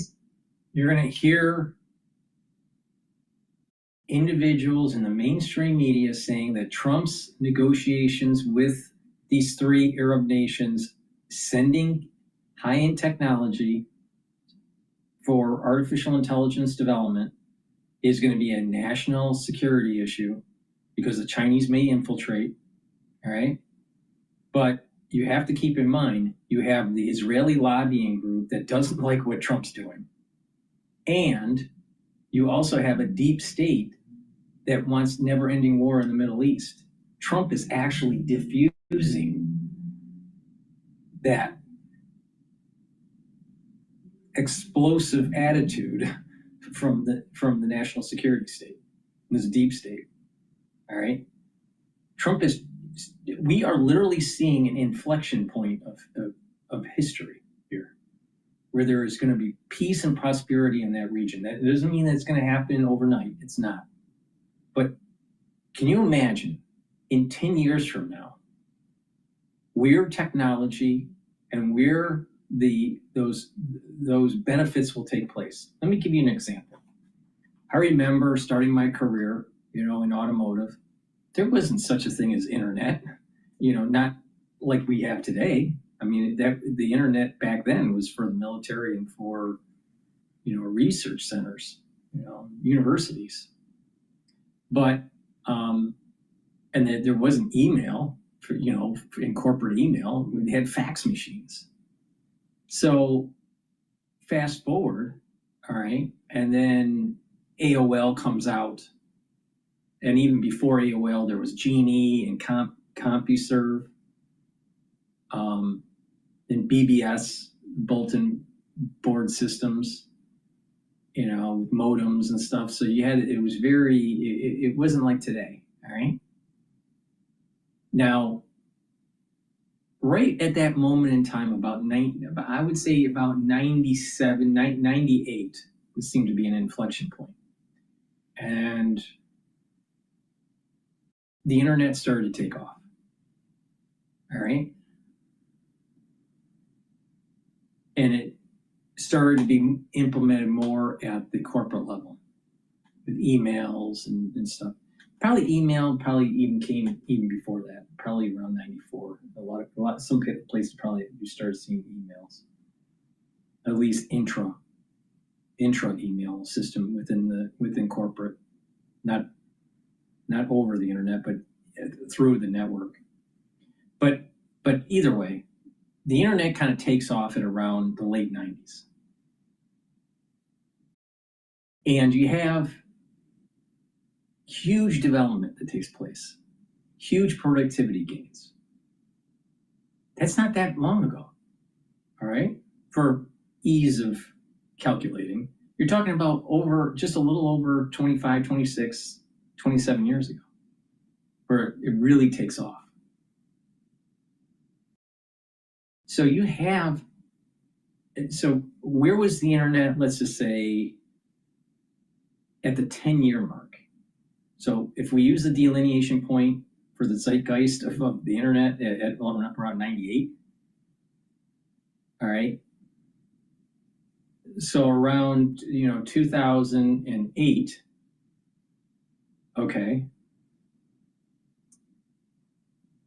where was the economy, and a lot was available, a lot could be done on with computers at the home level and at the corporate level in 2008 or 2010. Just extrapolate in 10 years what artificial intelligence is going to do. That's something that was like AOL, all right, AOL internet, dial-up, 97, all right? And fast forward to 2008, and the difference. You had high-speed internet, and you had gigabytes of data flowing between corporations easily. Something similar is going to happen. Not exactly, but something similar. There's going to be huge development. There's going to be huge discoveries. It's going to be huge advances in productivity in the next 10 years. So all this money that's being spent in the Middle East, all of this build out in the world is going to allow us to get to another level of productivity. Now the question is, You know, how does it, will there be job dislocations? You know, one side of the coin says that it'll be creative destruction and there'll be more jobs. There's another side of it that says that artificial intelligence may actually lead to labor decoupling with capital, and there would be mass layoffs. We don't know for sure, but there's, in the next 10 years, there's gonna be huge developments that take place. And so when we hear like, you know, $10 trillion of investment over 10 years or whatever, right, in an industry, you're gonna feel that pace. It's gonna be pretty profound. Just like how profound it was between, let's say, 1997 and 2008. That was a profound difference in technology and what was available. And take it even further to where we're at right now in 2025 and compare it to 1997. So we are seeing a tipping point. We are seeing a change. There's an inflection point that's going on with technology, with peace, potential peace in the Middle East, and this reconfiguring. But you're going to have people trying to demonize what Trump just did because of lobbying groups.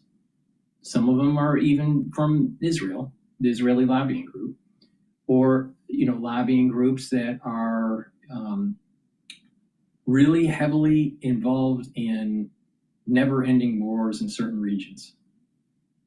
They're always looking for a Vietnam somewhere in the world. They don't want to solve the problem. They don't want to win the war. They just want it to last long enough to just keep the military-industrial complex cranking out munitions.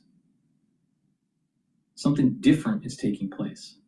So I haven't heard Bloomberg say much positive about Trump, but Trump literally brought trillions of dollars to the United States in 3 days. Over $1 trillion. It's not $2 trillion, but it's over $1 trillion in 3 days. That's pretty amazing.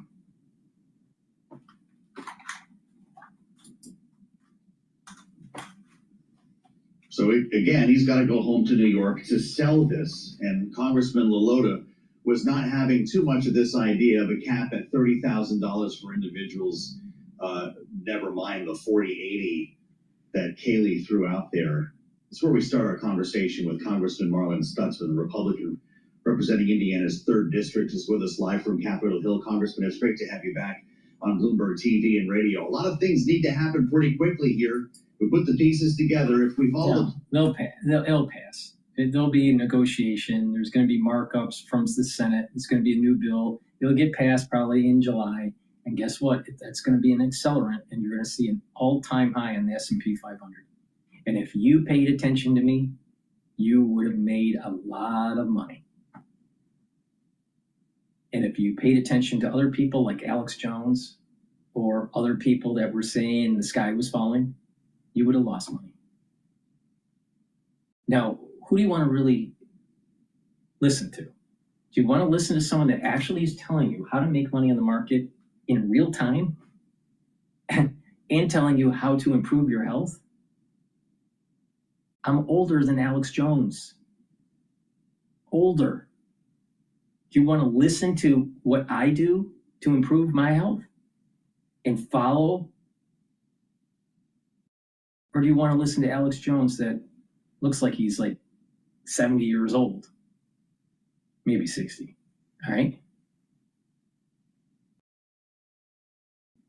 And he thinks that the safe haven is buying gold. Really? Really? Guess what? Guess what?